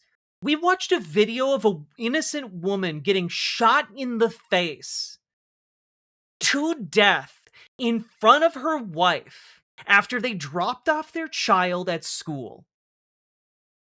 If that's not the time you're gonna throw down and fight your hardest for your constituents and for the American people, when is it? When is it? How on earth do you think any amount of reform is going to, like, fix this? How do you, like, how? What do you think is gonna fix this? They are recruiting people into this institution from neo-Nazi forums with neo-Nazi white supremacist memes and songs and slogans. They are, as a recruiting tool, threatening to deport all non-white people from the United States. How do you reform this? The answer is you don't. You wipe the slate clean. If you absolutely need some kind of blueprint to operate on, you revert back to INS.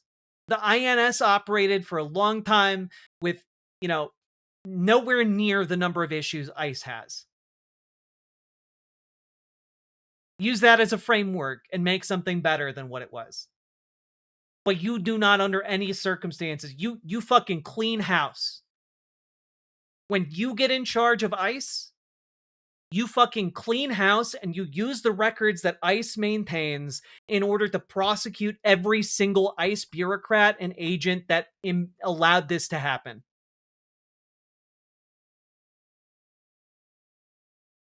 And if you aren't willing to do that, you do not have a place right now in American politics. You have no business being here. Get the fuck out of the way. Let someone younger, let someone who actually gives a fuck about people have a chance at power.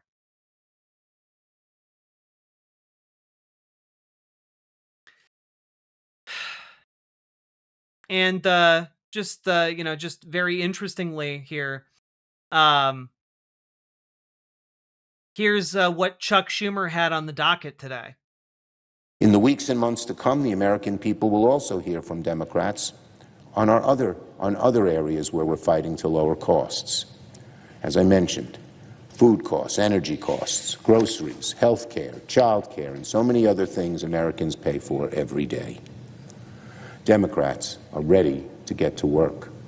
And as I said, costs, the high cost of living, the affordability crisis, will be our focus throughout 2026, because that's what the American people are demanding. And we will show how the Trump administration and Republicans have made costs even worse, and what Democrats will do when we get power to reduce those costs in a very significant way that will affect every single American. Hey, just real quick, it doesn't matter if you reduce the costs of all of those things to absolutely and completely free if people are too scared to go to their local grocery store or go to their local child care center or go to fucking work. It does not matter how low you bring the costs if people are afraid of being blackbagged off the streets or being pulled over and disappeared. We've got cases in this city where people are being pulled out of cars and the cars are being left in drive so they continue to roll down the street. Like, how you get into work if you're just being pulled out of your own moving vehicle?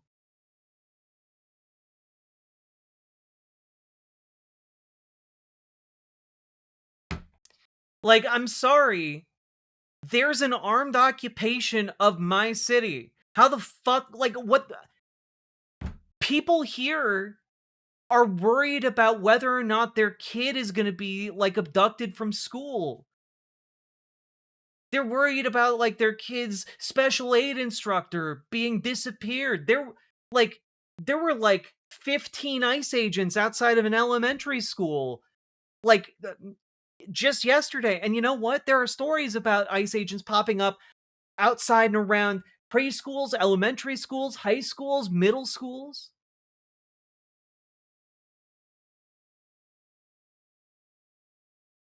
You can't live life like this. It is intolerable.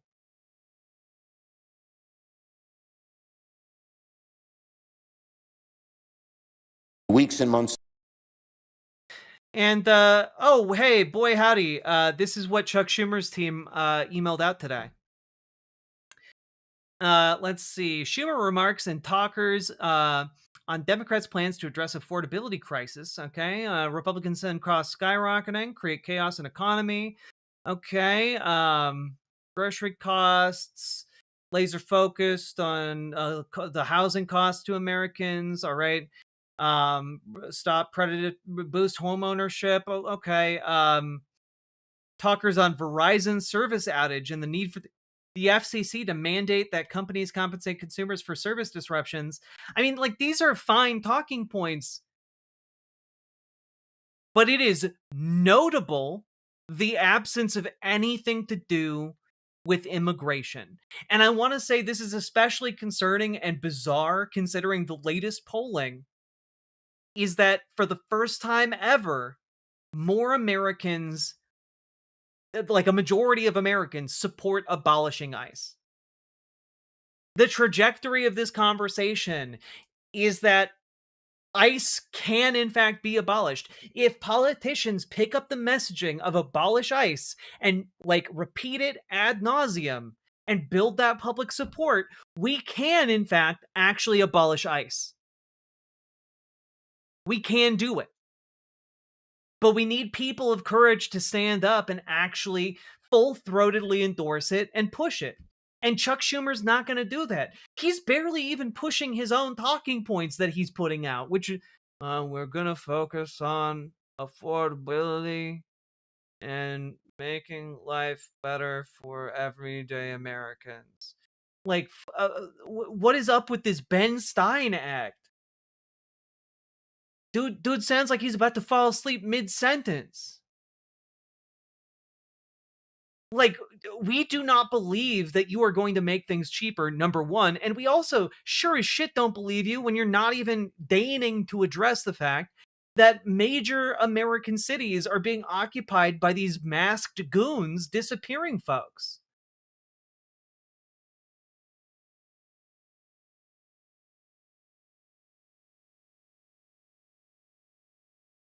I'm so fucking angry. But I do want to say, I'm taking hope right now in the strength of various folks in the community who are pushing back, you know, and that we are not, in fact, alone here in Minnesota. There are people all across the country who are standing up to fight for us. Shout out to this absolute hero, okay, who stood up for immigrants and stood up against ICE and paid an incredibly high cost for doing so. Well, can you tell us about your injuries now and the prognosis? Will you be blind in that eye for life? From what I've heard the doctors say and everyone else, yes, I will be blind for life. They said my globe was ruptured. I had my lower lid was cut up, and they had to take skin from my temple to fix it.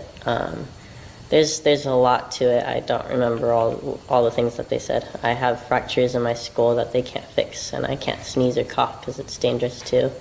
I remember also when I shot, there was pepper in it, and I had pepper down my throat. It made it hard to breathe for a long time. They pulled a piece of plastic the size of a nickel out of my eye. They said I had shards of metal, glass, and plastic all throughout my eye and behind my eye and in my skull. And they also said that I had a piece of shrapnel metal about a few millimeters away from my carotid artery. And they said it was a miracle I survived, because if it got any closer, if it hit that, I would have died that night.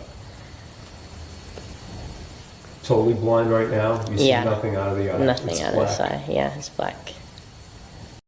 Well, can you tell us about your... I just... Folks,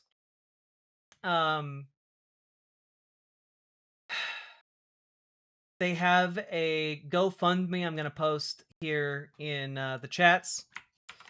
How old are they? 21, I believe. Here you go. I boosted it on Blue Sky a few days ago, but here you go. Here you go. Like, just absolutely a goddamn hero. And we all should respect this kind of heroism. But like, holy shit. What a high price to pay. Like, just to be very clear, this was the circumstance right before the shooting. He's standing with a microphone. He is standing far away from them. ICE officer raises the gun, shoots him directly in the head.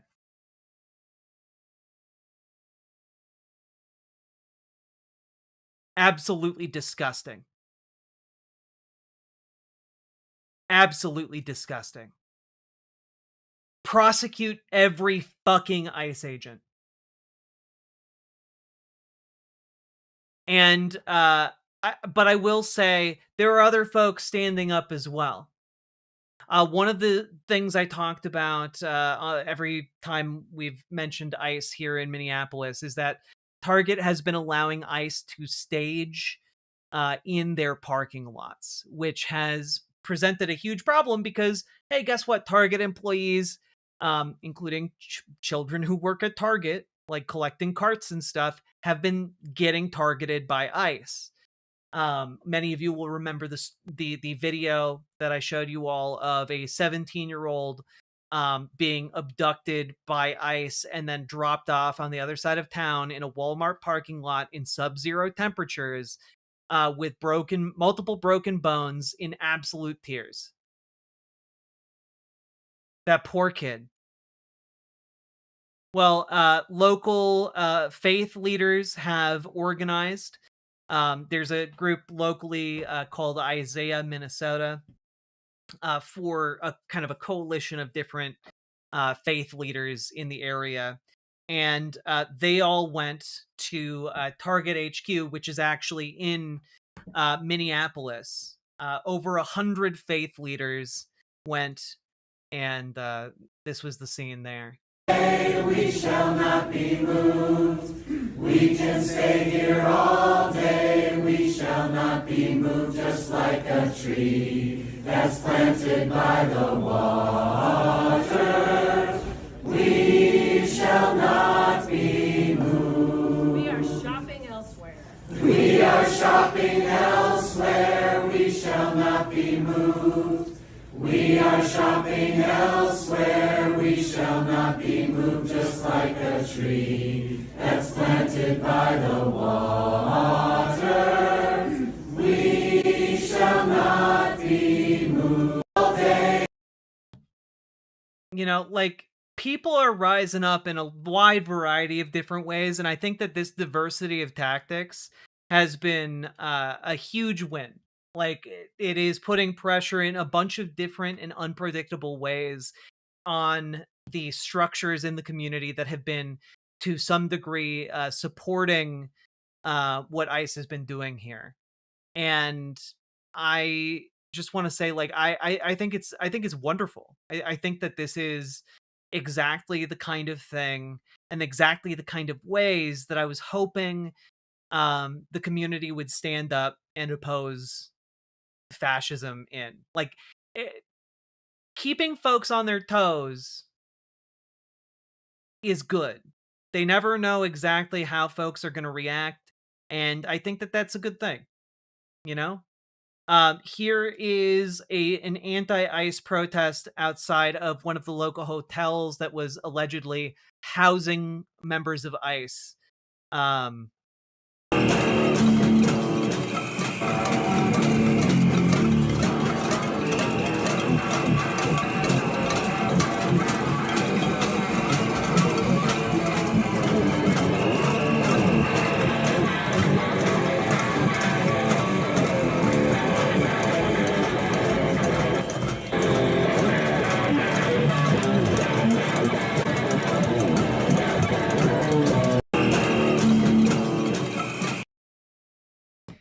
Yo, we need more protest bards, all right? We need more protest bards, okay? Like, Make sure these fuckers don't get the sleep they need, all right? Like, make sure that they cannot rest until they go the fuck home. These noise protests outside of hotels, I think, have been great. Make these hotels think twice before they rent out to a bunch of ICE agents. You know? Also, like, we in Minneapolis, we're not alone. You know, folks are rising up all across this country to organize against ICE. Brad Lander earlier today said ICE must be abolished. It must become a lawless rogue. It has become a lawless rogue agency. Federal law enforcement agencies must follow the law if they're going to have any credibility enforcing it. We are demanding justice for Renee Good and the prosecution of ICE agent Jonathan Ross for her murder. And like, goddamn, Lander is real. Lander is a real one. We need more folks seeking elected office calling for the complete and total abolishment of ICE. Okay? And he put this out there as well. What do we do? Stand up, fight back! Thank you, Brad! Want you to be our representative. Okay, all right, well, I'm working hard for it. Go for Brad! Woo! Thank you, doing it. We got a good crowd. We got good energy. What a messed up time. We're out here by the tens of thousands to say that we're not going to become a fascist nation despite what Trump is doing. We want ICE off our streets! Now they're assassinating, murdering citizens in Minneapolis, where ICE murdered Renee Good, who we're out here in memory of today, taking over other countries without any legal basis, violating the whole idea of a world that could be at peace. So, what are people doing? They're saying we're going to march, we're going to show up. We need all agents to be got shame walked through every major city. Yeah, you know, unironically, I would not be opposed to a measure like that, Sake Tanuki. And thank you for the 5 tier 1 subs. Like, I'm not opposed to the idea that some degree of public shaming of these individuals might be required. Like, the extraordinary amount of suffering and crime, the extraordinary amount of suffering that they have enacted, and the depths of their criminality and crimes against not just like individuals, which of course they have, but against like our entire society, I think might necessitate something similar. Obviously, like, I don't know, not exactly one for one with Game of Thrones, but like, there needs to be some kind of name and shame mechanic at play, formalized with any kind of accountability for what they're doing. Also, yeah, Kat Abu Ghazaleh, folks, is also top tier along with Brad Lander. Really excited that they're both running for office. We will not be afraid. This is a moment for everyone to stand up and say, we love the rule of law, we love our neighbors, we love the idea of democracy. We will not go quietly. What do we do? We will not go quietly indeed. We're going to be loud as fuck. And I did want to throw this out there because I think it's just a nice reminder that folks are talking about it. Here is Midas Touch just doing a brief back and forth on the steps of the Capitol. And Stephen Miller seems to be operating sort of as a shadow president at this point. Can you think of any legal liability he could face on the back end of this presidency? Well, there's going to be legal and I think criminal liability for multiple members of this administration, certainly including Stephen Miller. They continue to just violate the law, violate the Constitution, violate our moral standing and values as Americans. So we are already readying investigations across a whole bunch of committees in our caucus to be ready on day one when we retake the majority, when the voice of the people are brought back here to the House. So absolutely. Got it. Thank you so much, Congressman. Yeah.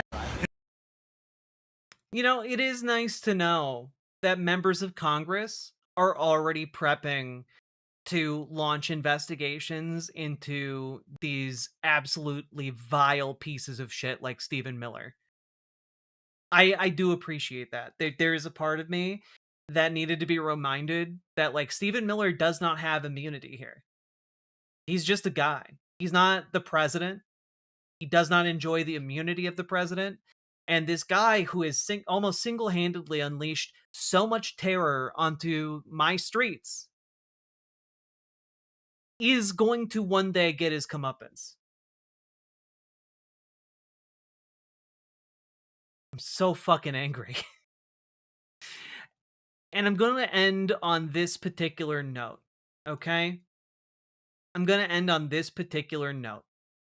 I think this interview that Status Quo News did earlier today, or I think late last night, perhaps, really resonated with me, and I think it's indicative of where a lot of folks are at after ICE has been in our city for, like, I don't know, a week and a half, 2 weeks. Here you go. This is nuts. This is fucking, yeah, and you're right in the middle of this shit.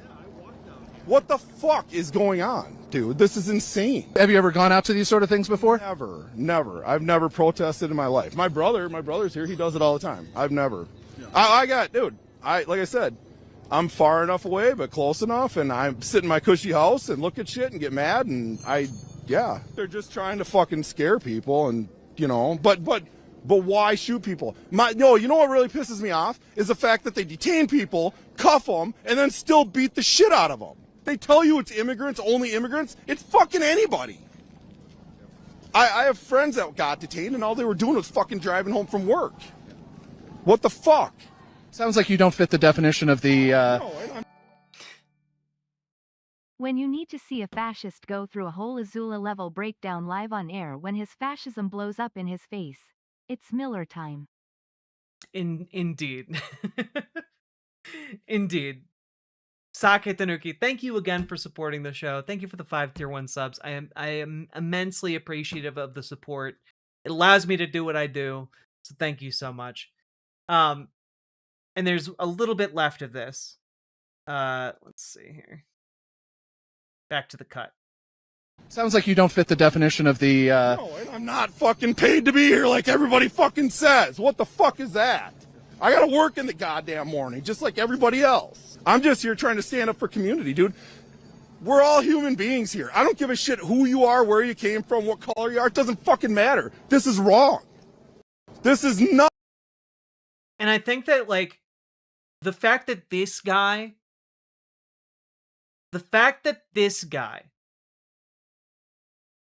someone who has never been to a protest before, saw that there was a shooting, that ICE shot a guy, and he strapped on his coat, went out into the frozen night, got his goggles on, safety goggles,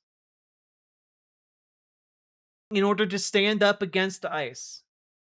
This is where a lot of folks in Minneapolis are right now. Folks who have never protested before are turning up. Folks who have never been involved in, like, the political scene are turning up. And this is, I guess, where I'm getting a lot of my hope. That people who, you know, 5 years ago, 4 years ago, would have never dreamed of going to a protest, sat at home and, like, just, like, passively absorbed the current events. They're showing up, and they are fucking furious. You could hear that guy's voice trembling with rage. And he's going, like, not only is he going, like, they're saying we're paid protesters. I'm out here, I'm not getting paid. I gotta go to work.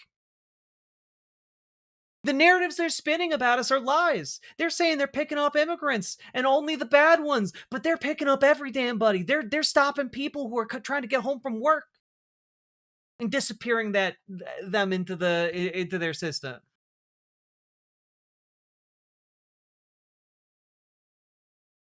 And it is both a very terrifying time and yet a very hopeful time, because I do not see ICE outlasting the kind of spirit that they are waking up in everyday working people. You know, like, they might think, oh, we got a bunch of money, we got a bunch of ICE agents, let's go and intimidate some Minnesotans. Look, it's not that big of a state, it won't be that big of a deal, don't you worry. But guess what? Turns out we actually give a damn about our neighbors. It turns out we actually give a shit. And it turns out we're mad as fucking hell. And we're not gonna stop being mad until these occupiers go the fuck home, go back to wherever they came from, and you know what? They can wait right there, right up until we are able to marshal whatever power we need to ensure that they are brought to justice in front of a court of law. Because folks are that angry. We are not going to forgive the people who are doing this. We are not going to forget the people who are doing this. We are going to find out who they are, and we are going to hold them to account in our courts of law.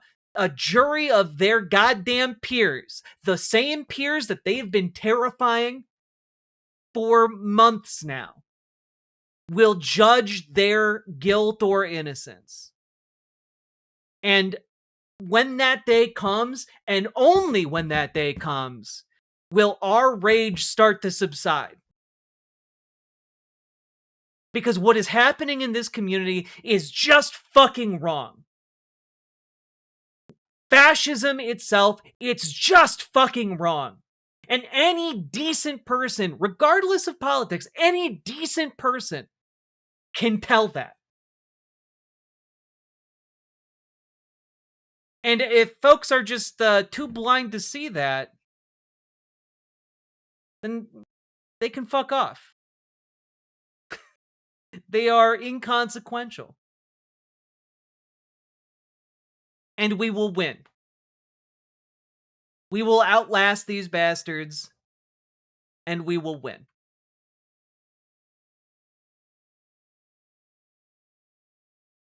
So, all that being said, folks, we need to get organized. If we want to see that day happen, if we want to see the dawn of the day where these ICE agents are held to account, where we dismantle meticulously the Department of Homeland Security and ICE,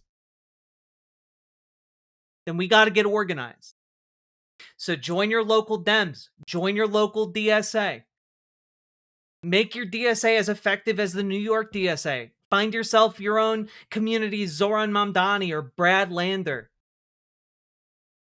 Get your local Democratic Party organized and radicalize them against these centrist corporate Democratic ghouls that are trying to strangle any potential of change away from the status quo that brought us Donald Trump. We need to defeat them in that room. In those rooms that they are in, where they make those decisions, we need to bring more people there than they can bring, and we need to beat them. A hostile takeover of the Democratic Party is what is called for. And not one that starts from the top down, one that starts from the bottom up. They will not be able to stop all of us. So, folks, if you need help getting started on that journey and on that mission, we have folks in our community that can help you. So join our Discord if you need some help, and reach out to GamerG for help organizing your local DSA. Reach out to Dragonfly for help organizing your local Dems and radicalizing your local Dems. And folks, we're going to do this shit. Okay? And if you are looking for a way you can help specifically the Twin Cities DSA here in Minneapolis and St. Paul, folks, there is actually a call for donations to the Ice Out MN initiative here in Minneapolis. We are almost halfway to the goal. Too hot for ice. Let's make it too hot for ice. So, folks, if you are interested in making this happen and helping us get to our goal, I'm going to link that in all of the chats. Help us make that goal so we can get folks like up to speed on how to do safe legal observing. The funds also go towards stuff like providing mutual aid to folks in the community who are too afraid or unable to go outside due to ICE activity. Um, the money also goes to pressure different political figures in the community that in order to act against ICE. It also goes towards making know your rights materials and towards rental costs for getting space to do trainings. And a limited amount of it also goes to financially supporting folks who have lost income and livelihood as a result of ICE activity. So if any of you would like to help in that regard, it would be immensely appreciated. And folks, the last thing I'll say on this is we need to get organized, because the lunatics on the far right, they got organized enough to get Donald Trump into office. We need to get more organized than they are. Okay? So, that being said, folks, organize with your Dems, organize with your DSA. If there are other groups in your local area that you want to organize with them too. Okay? I'm not picky. And folks, we're going to bring this very long segment to an end. If you got anything out of this, hit the like button. Leave a comment longer than 8 words, because 8-word plus comments really help in the algorithm for whatever reason. And also hit that subscribe button if you haven't yet. Also consider financially supporting the stream with memberships or donations or super chats, etc., because you guys make this show possible. If you guys did not support me, I don't have like a secret George Soros sponsor or anything. It is you guys. And last but not least, check out ImogeneOlivia.com. Gender euphoric lingerie designed from the ground up for trans femmes and tested on cis men, cis women, non-binary folks. Basically, anyone who's tried it loves it. It is high quality feminine lingerie. Check it out. Link should be down in the doobly-doo. And all that being said, let's keep on going, because we are going to beat these ICE bastards.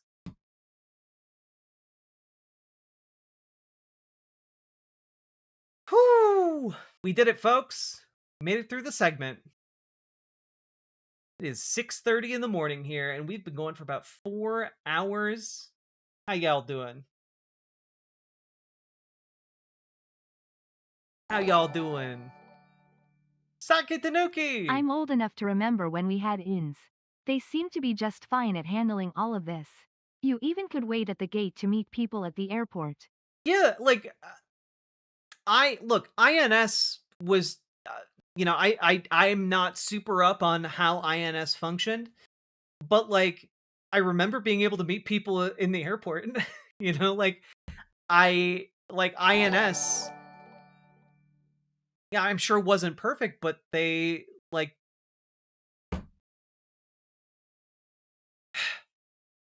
they weren't fucking occupying my streets, like it's insane. So Sake Tanuki, thank you for the 2-tier 1 subs. I am extremely appreciative of your support. Thank you so much tonight in particular. The streams that have been happening lately, like, especially as ICE is here, especially as I'm so fucking worried about my friends and family that are local.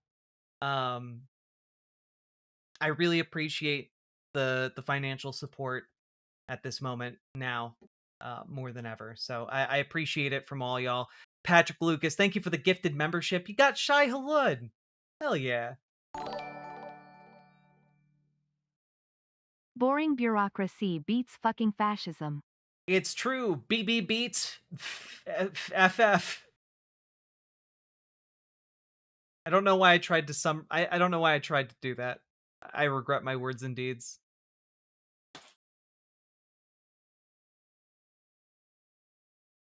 I really hope the babies that ICE harmed are doing okay. Walking Neon Carpet, we watched an interview with their parents.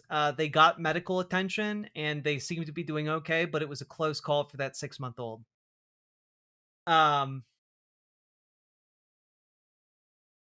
Yeah. Oof. And Sake, thank you for the 2 tier 1 subs. Whew.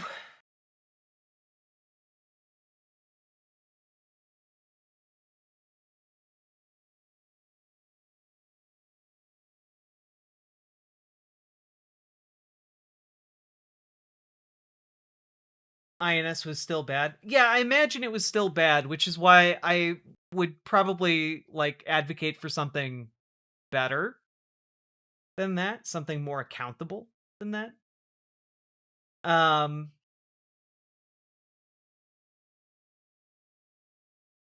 Holding all of Minneapolis in my heart. I have a lot of fam there. ICE just sucks. Yep. We appreciate the support from all y'all all over the world.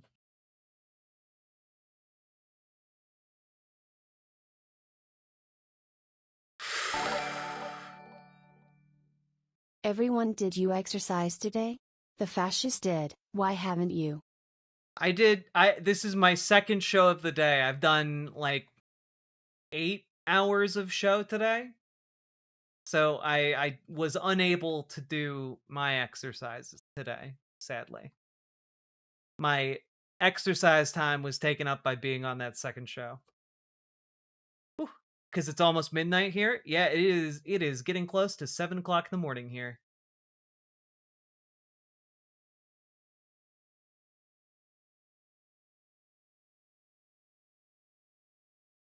And it's deeply frustrating because, like, the most impactful thing that I can do to fight against ICE right now is use this platform to try and let people know what's happening here, you know?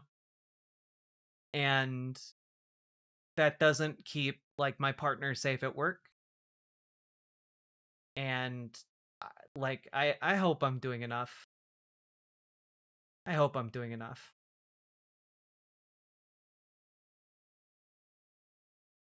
But man, I'm so fucking tired of being angry. Whew. Exercising does allow you to eat more pasta, that's true.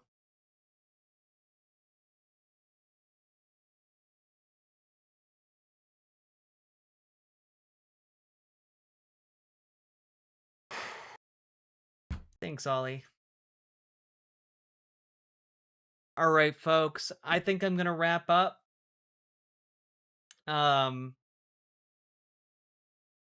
We have so much more to talk about, but I think I think it's got to wait for a new day. We covered a lot of shit.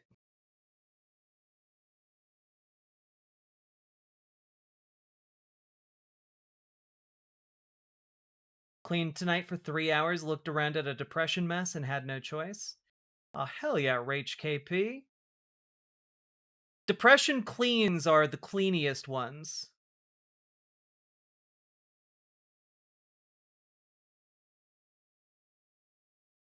Well, folks, I am going to hop off. I'll get good sleep. I will see y'all tomorrow. Or later today, I guess. Bye!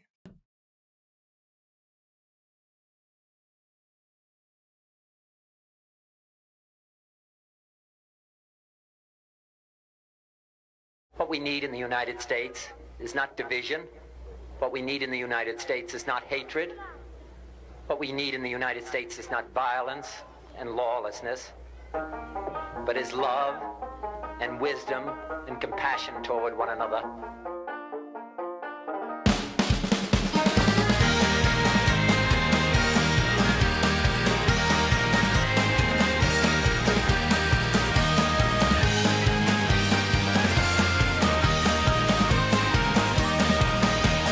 We shall overcome. We shall overcome. We shall overcome someday.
whole wide world around, the whole wide world around today. Deep in my heart, I still believe we shall overcome someday. Deep in my heart, I still believe that we shall overcome someday.